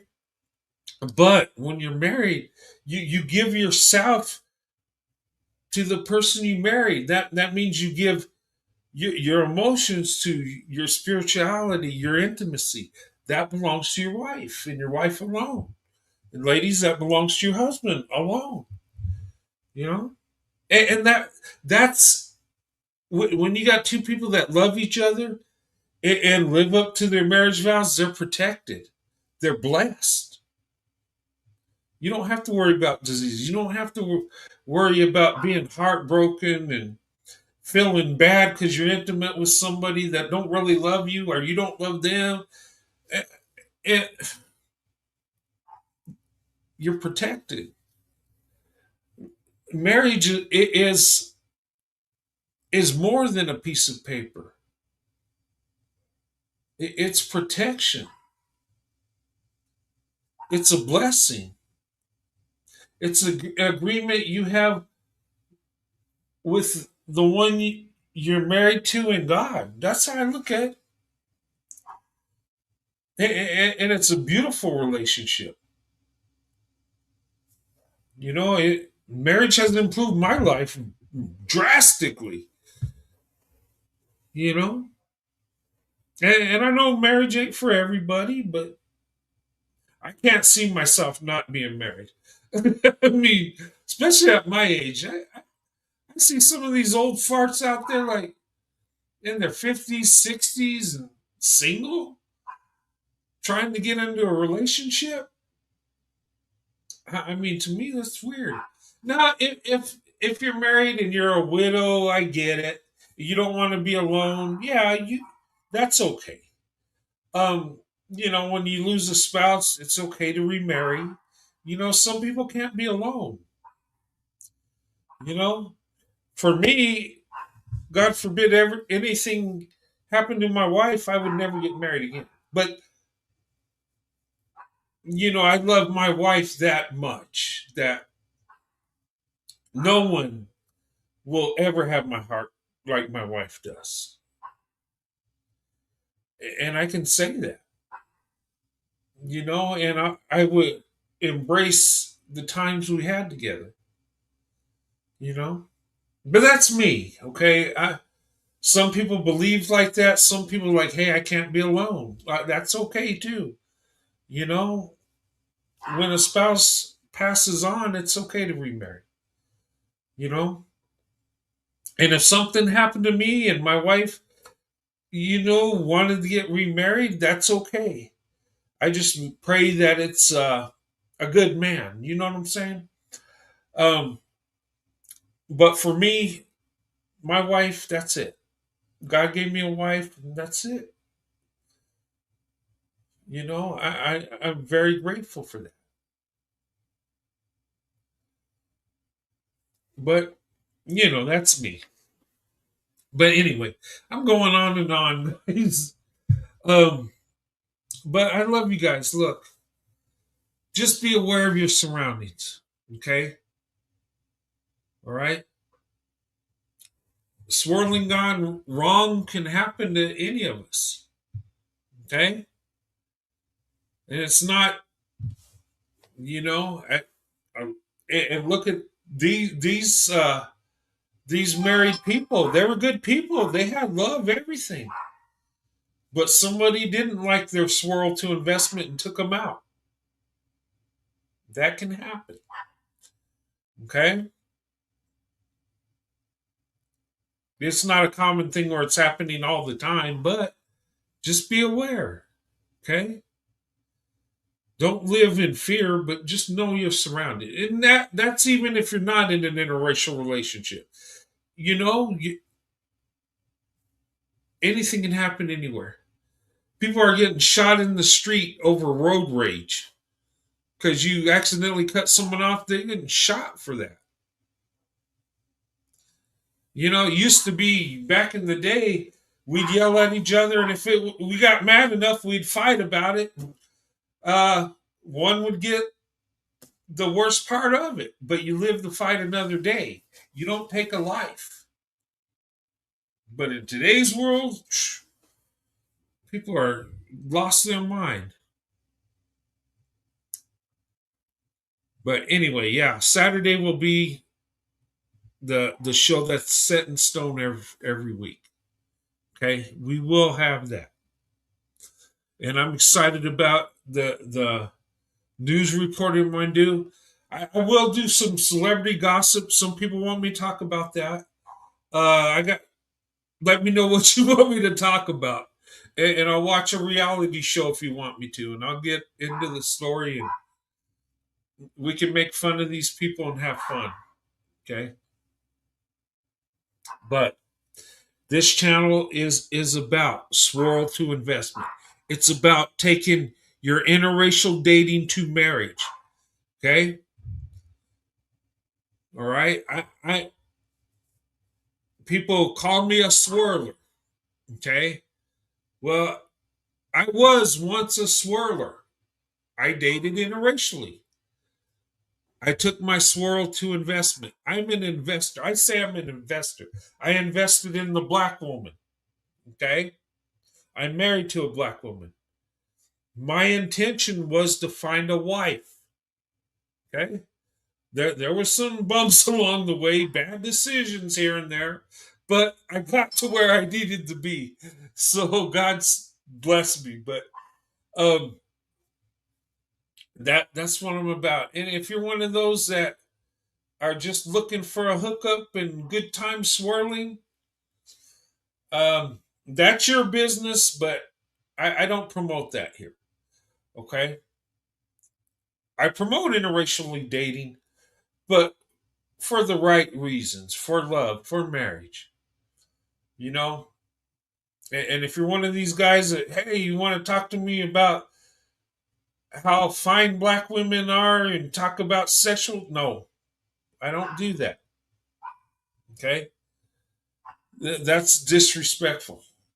Okay. We're going over here, if nothing else, however this channel goes, good or bad, one thing we're not going to do here is we're not going to disrespect black women.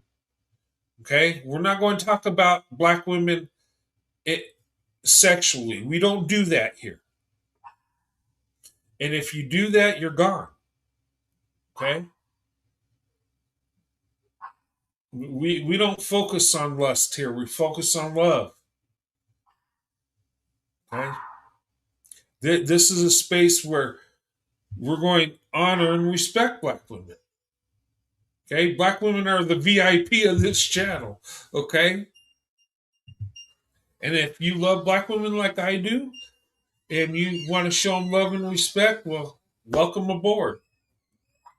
If not, go find that creepy channel you're looking for. Okay? We're going to be respectful. All right? Just saying. That's one thing I'm going to get right, if nothing else. Okay? We're going to show love and respect to black women. That's one thing I will accomplish. And I feel I've accomplished that. Okay? But anyway, if there's anything you guys want me to talk about, you let me know. If you want to do a show with me, you can. Okay. I know every once in a blue moon somebody wants to do a show. That's cool. I'm open to it. Well, I gotta see what the content is, okay? Because I have one guy wanted me to talk about intimacy with black women and do a show on that. I'm like, oh hell no, we ain't doing that. That's wrong and disrespectful. Okay. I don't do stuff like that.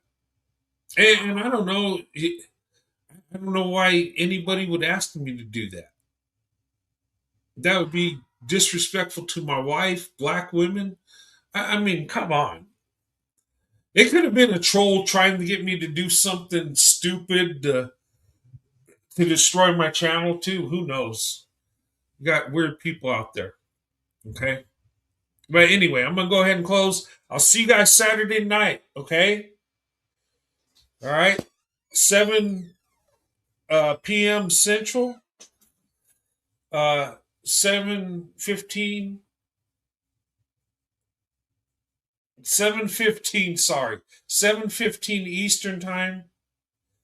1 p.m. or I'll post it. I don't want to give out the wrong information. Look at my community wall.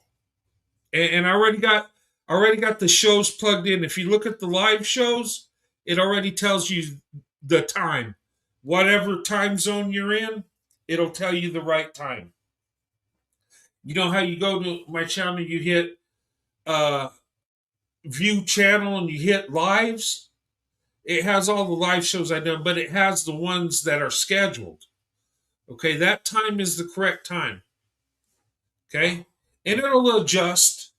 Like it'll say something different in Pacific time than it does Central time. But it all will be the same time. You get what I'm saying? It'll adjust it for the area you're in. Okay? So, but anyway, I'm going to go ahead and close tonight, guys. Thank you so much for being a part of this show. I know these were sad stories, but you know, I gotta put the other half of the swirling gone wrong because you know they only put one narrative. They're unable to tell the whole story, so I got to do the other half, I guess. Okay, that's fine. Okay, but there's evil people in all groups of people. There are good people in all groups. Okay, so I'm not putting no group of people down. Okay, because black men did evil stuff. That's the individuals, not the group of people. I do not judge people in the collective. That is stupid. That is wrong. Okay? I will not do that. And I don't want to be judged in the collective. Okay? Judge me for what I do wrong. Okay? Not for what somebody looks like me did. And I'll give you the same respect. That's okay. But anyway, I just want to say a prayer and then I'm going to close. Lord, thank you so much for allowing me to do this show tonight, Lord. And though we've seen horrible stories tonight of interracial couples being harmed because of who they love, Lord, people getting bullied, Lord, I pray you protect those of us that are in interracial relationships, Lord. Interracial marriages. Protect us and our families. Help us to be vigilant, Lord. And please give us the courage, to open up our options and be with somebody that loves us for who we are. Lord, help us to make the right decision, Lord. Help us to hold up our standards, Lord. Us men and the women to be able to be strong enough to hold up our standards. So we can, not have to deal with evil people, that we can find someone that loves us for who we are. somebody that is looking for love to, looking for that swirl to investment, looking for a wife, a husband, and to protect us from those good time swirlers, Lord. Please protect us from that. Okay, and protect us from those that harm us because we're in an interracial relationship, Lord. I pray that you would do that for us and help us be more vigilant, Lord, and help us have the courage to love who we love that loves us back. In Jesus' name I pray. Amen. All right, ladies and gentlemen, thank you so much for watching. Okay. You guys are a blessing. Without you, I don't exist. Okay. And like I said, if you left my channel and we had some horrible things to say to each other, okay, I do forgive. Okay. I mean, if I can't forgive others, how can God forgive me? Okay. So I am a forgiving person. And so I don't hold a grudge. If you told me off and left and you want to come back, you can. Okay. But like I said, my wife, if you said anything bad about my wife, you're done. There's no, you, okay. But, just about everybody on this channel has been respectful to me and my wife. And I thank you for that. I thank you for showing love to my wife. Okay. And respect. I appreciate that more than I appreciate you showing me love and respect. Okay. My wife is that better half. Okay. She is my treasure and she is the prize, and I want to protect her. As I should. Okay.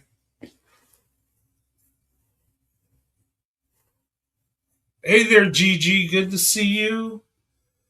You're just coming in. I'm ending the show right now. But it's good to see you. Good to see you, Gigi. J10, good to see you. Color Gal, good to see you. Melanated 483, good to see you. Okay. 49 Jubilee, good to see you. Wolf Slumbers, 1991, good to see you. KP, good to see you. Okay, I think I got everybody in the chat. Okay. It's good to see you guys. I would just say when you watch this video, if you're just coming in and you rewatch it, it's a sad story of a couple interracial couples that were unalived by evil people. And the reason I label it Swirling Gone Horribly Wrong, and I know some people were like, somebody emailed me, Roadrunner, what's this about? Swirling Gone. Aren't you in the swirling to invest? I say, yeah, but it's not what you think. Okay. The reason it got horribly wrong is because evil people unalived good people. Okay. That did nobody wrong. Okay. And my thing is, the reason I picked that title, and I wanted to put this out there, is to show, the whole story. There are good and bad in all groups of people, not just white people, okay? Not just white men. I know the narrative, but, there are good and bad. And whether you're interracially dating or not, have your standards and be aware there are good and evil in all groups, okay? I have no problem with people showing white men doing evil things and go in on that. They should. But we got to hold other people accountable, okay?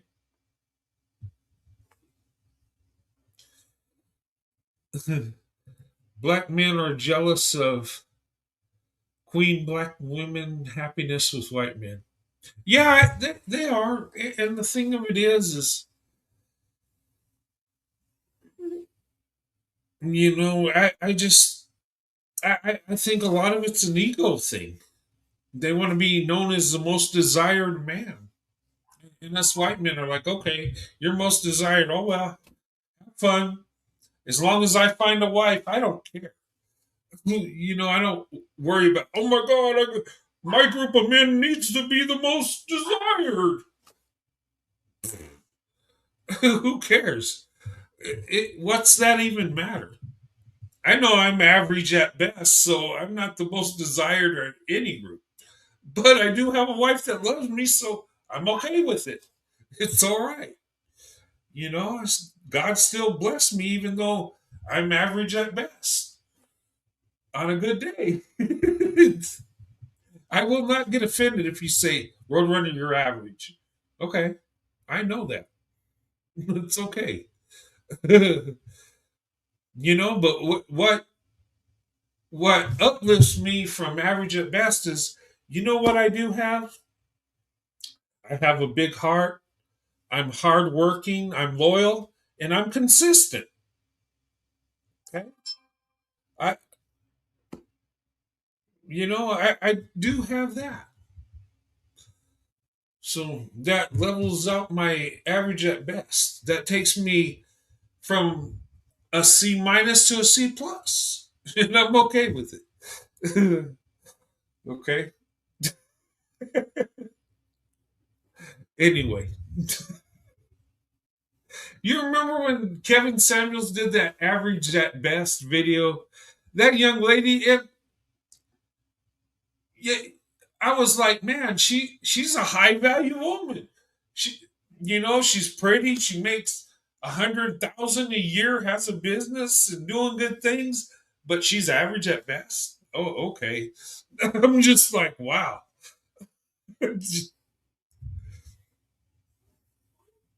But that's how he worked, degrading black women and you know telling black men that they could be subpar and have a high value black woman, and it's supposed to be that way somehow.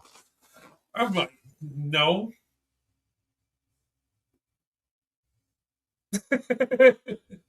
Thank you. I appreciate that. Your heart is as cute as you. uh, I appreciate that. That's kind of you. Okay. I appreciate that. That made my day. Thank you.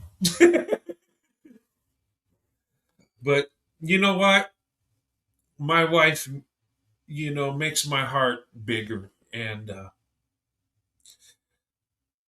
with my wife's love and her having my back has given me the ability to improve my life, and has given me, confidence and motivation to do better. Really has. Um, I think without my wife, I think I'm a good guy. I would have been okay. But with my wife, I'm so much better than I was. Okay. And I'm thankful for that. And that's what true love will do for you, you know? And I think God blessed me with a black woman because God knows that's where my heart was. He knows. And because of that, He sent me an amazing wife. And I don't deserve that, but I'm very grateful for it. I really am. There's one thing in my Christian life that I do right. There's many things I gotta fix. Oh my God! But there's certain things I do right. I love my wife. I'm loving and loyal. I'm faithful to my wife. You know, and I'm thankful for my wife. I ask God to send me my wife.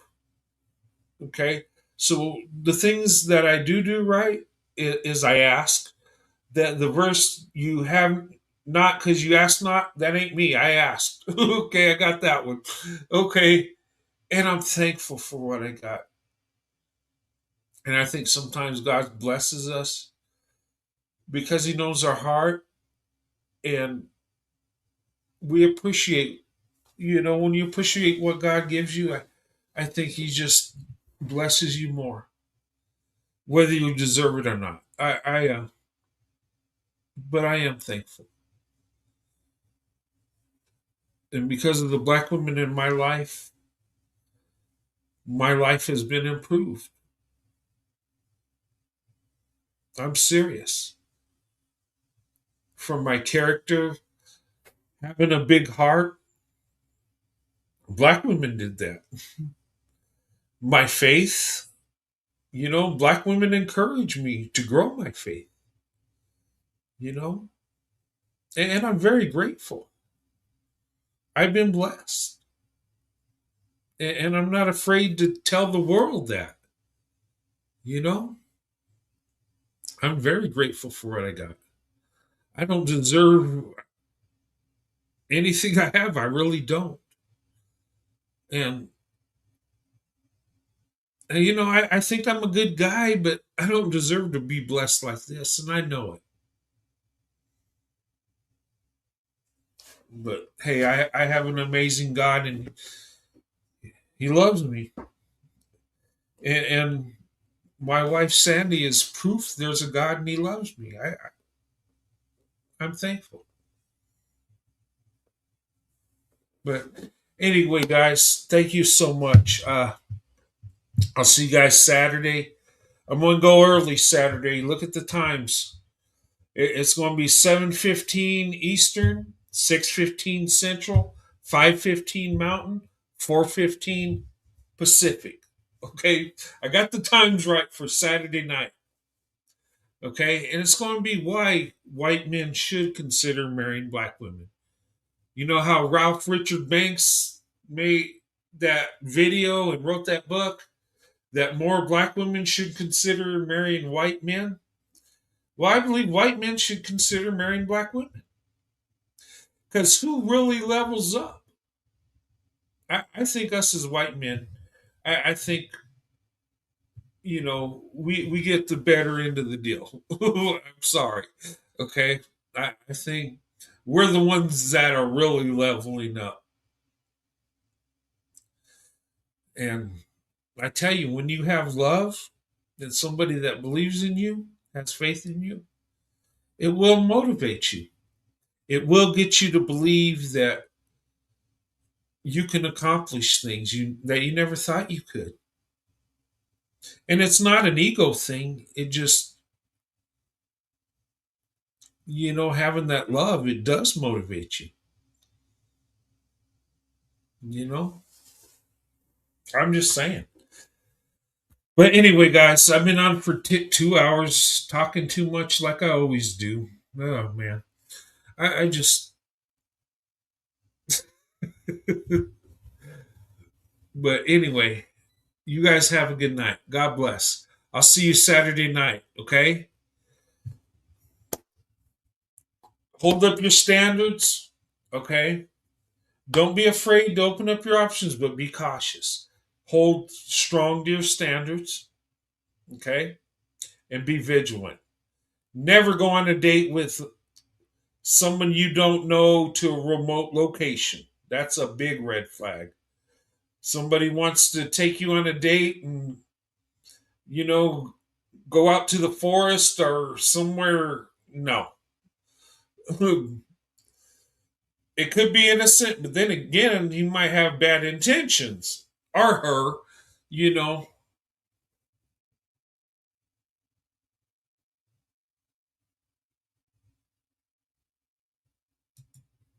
Oh, okay, Gigi, yeah.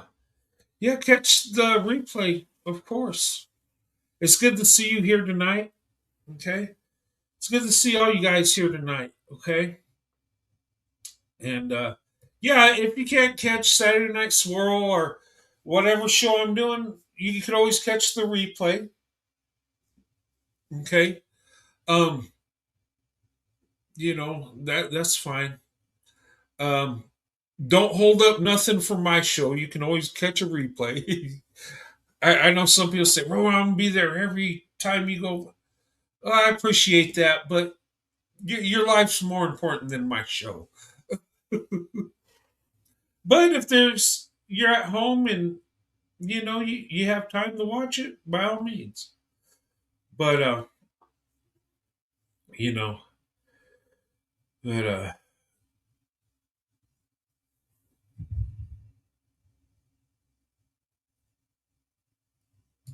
never date a guy who shows up in a t-shirt for the date as a grown man. Yeah, that's a big red flag. That says he really don't care how he looks, and that to me is disrespectful. Um, if you're going out on a date, you should look your best. Okay. I do believe that. And look, and especially you're in a relationship, you should look the best for who you're with, right? And when I go out with my wife, I dress up. I look the best I can. Now my looks I'm born with, so I can only do so much. But I can wear a nice shirt, a nice pair of pants and look decent. Whenever my wife has functions at her job, I'll wear a suit. I'll look the best I can for her. Out of respect. And when she comes to my job and we have functions going on, she dresses, really nice.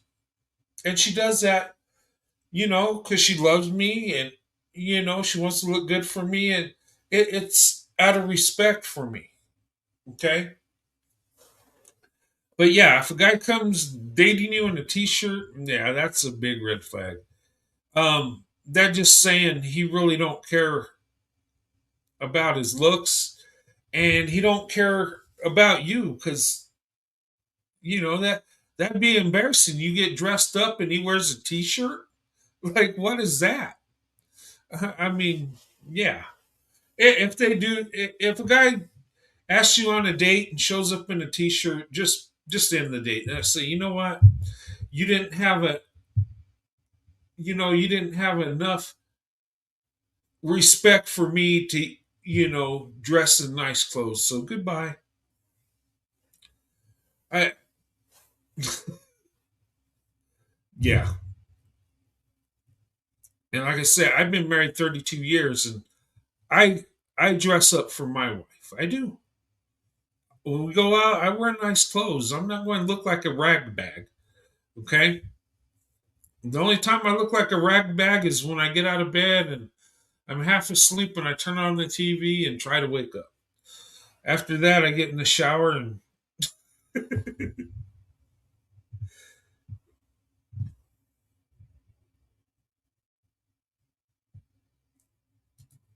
he can't afford you if he's that low effort. Yeah. My father always told me, he said, son, if you can't afford a wife, you do not deserve a wife. Okay. And that's true. Some people say, well, that's mean, it's not about money, love is love. And, as long as his heart's in it. Yeah. When you have that attitude, and ladies, you accept that it's not about the money. It don't matter how much he makes, as long as it's love, then he'll be that guy that sits on your couch and plays video games while you work two jobs. He'll be that guy that's proud of himself because he paid a light bill and helped out with,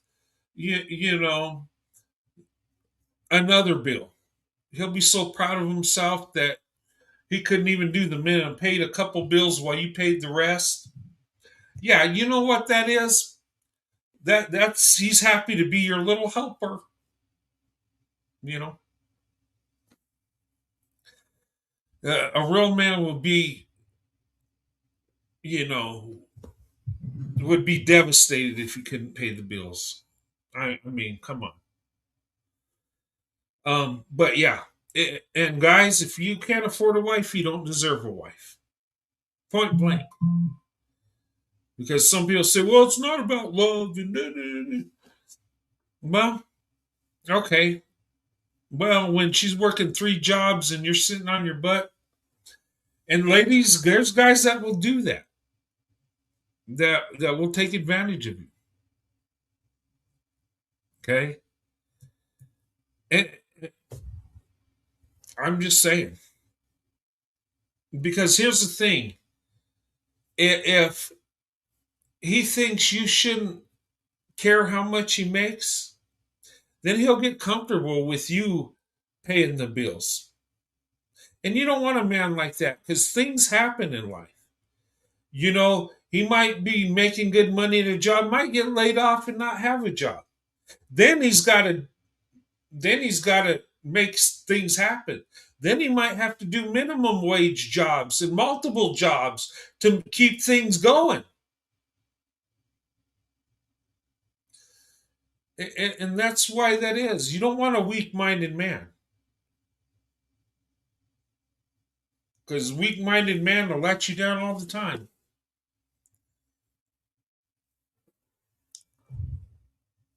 Yeah. But anyway, let me go ahead and close this. I'll be talking all night. This news reporting turned into... and it's good we're talking about this stuff. It is. And ladies, seriously, if you want a man that makes good money and is successful, that's not gold digging. That's wanting the best for you and your potential family, your kids. You don't want a father of your children that can't pay the bills. You don't want that. Okay, it's good he loves you, but if he really loves you, he'll make it work. I'm just saying. But yeah, T-shirt, red flag, dump them. I won't even. Yeah, I don't even look at that as a mistake. You just heck, when I went out on dates, I looked the best I could because I didn't want to. You know, it'd be embarrassing to wear a T-shirt while she looks nice. That I don't even see how. Wow, but there are guys like that. I've seen couples where the woman looks, dressed really nice, looks beautiful, and the guy's got a dirty T-shirt and hair not combed, and looks like I'm like, what is this? Like, wow. I mean, if you ask somebody on a date and she accepts, the least you can do is look presentable. I mean, come on now. That's right. And when you ask a woman on a date, you pay for the whole date. Guys, this 50-50 date crap is crap. Okay? Ladies, don't fall for that crap. If you have to pay for part of the date, you'll have to be paying for part of the marriage or most of it. Because he's not looking to provide for you. He's looking for you to help him out or provide for him. Just saying. And there are men out there that want to be the prize. They want to be the pretty little princess. Okay? You don't want that guy. Anyway, guys, I'll see you guys Saturday. Have a good night. Okay? And have a good weekend. All right. Just look at the live. They're already plugged in. The next 2 shows coming down the pipe. So be watching that. If you can't make it, hit the replay. And like I said, if there's any ideas you want me to do, this is your channel too. Okay? I'll try to talk about stuff you want me to talk about. Okay? But anyway, email me. Okay? And like I always say, if you want me to pray for you, I will. Okay? There's nothing wrong for asking for prayer. I need prayer. Pray for me. I go through my problems all the time. Look, lately, I don't know if you guys noticed, I've been down in the dumps for a while. and my channels kind of suffered from it. My head hadn't been in it. Well, my heart hadn't either. I just been down and things going on, and I'm not having problems. I deal with a little bit of depression, and sometimes my life can be wonderful and I feel down. I don't know why, but it happens. And sometimes I'm flying on cloud nine, and I could be having problems. I'm just weird that way. Okay. So, but, I'm getting my second wind in here. Been here 5 years. Getting my second wind. I'm going to do some renovations, got some new ideas, and we're going to have fun here. I'm excited, you know,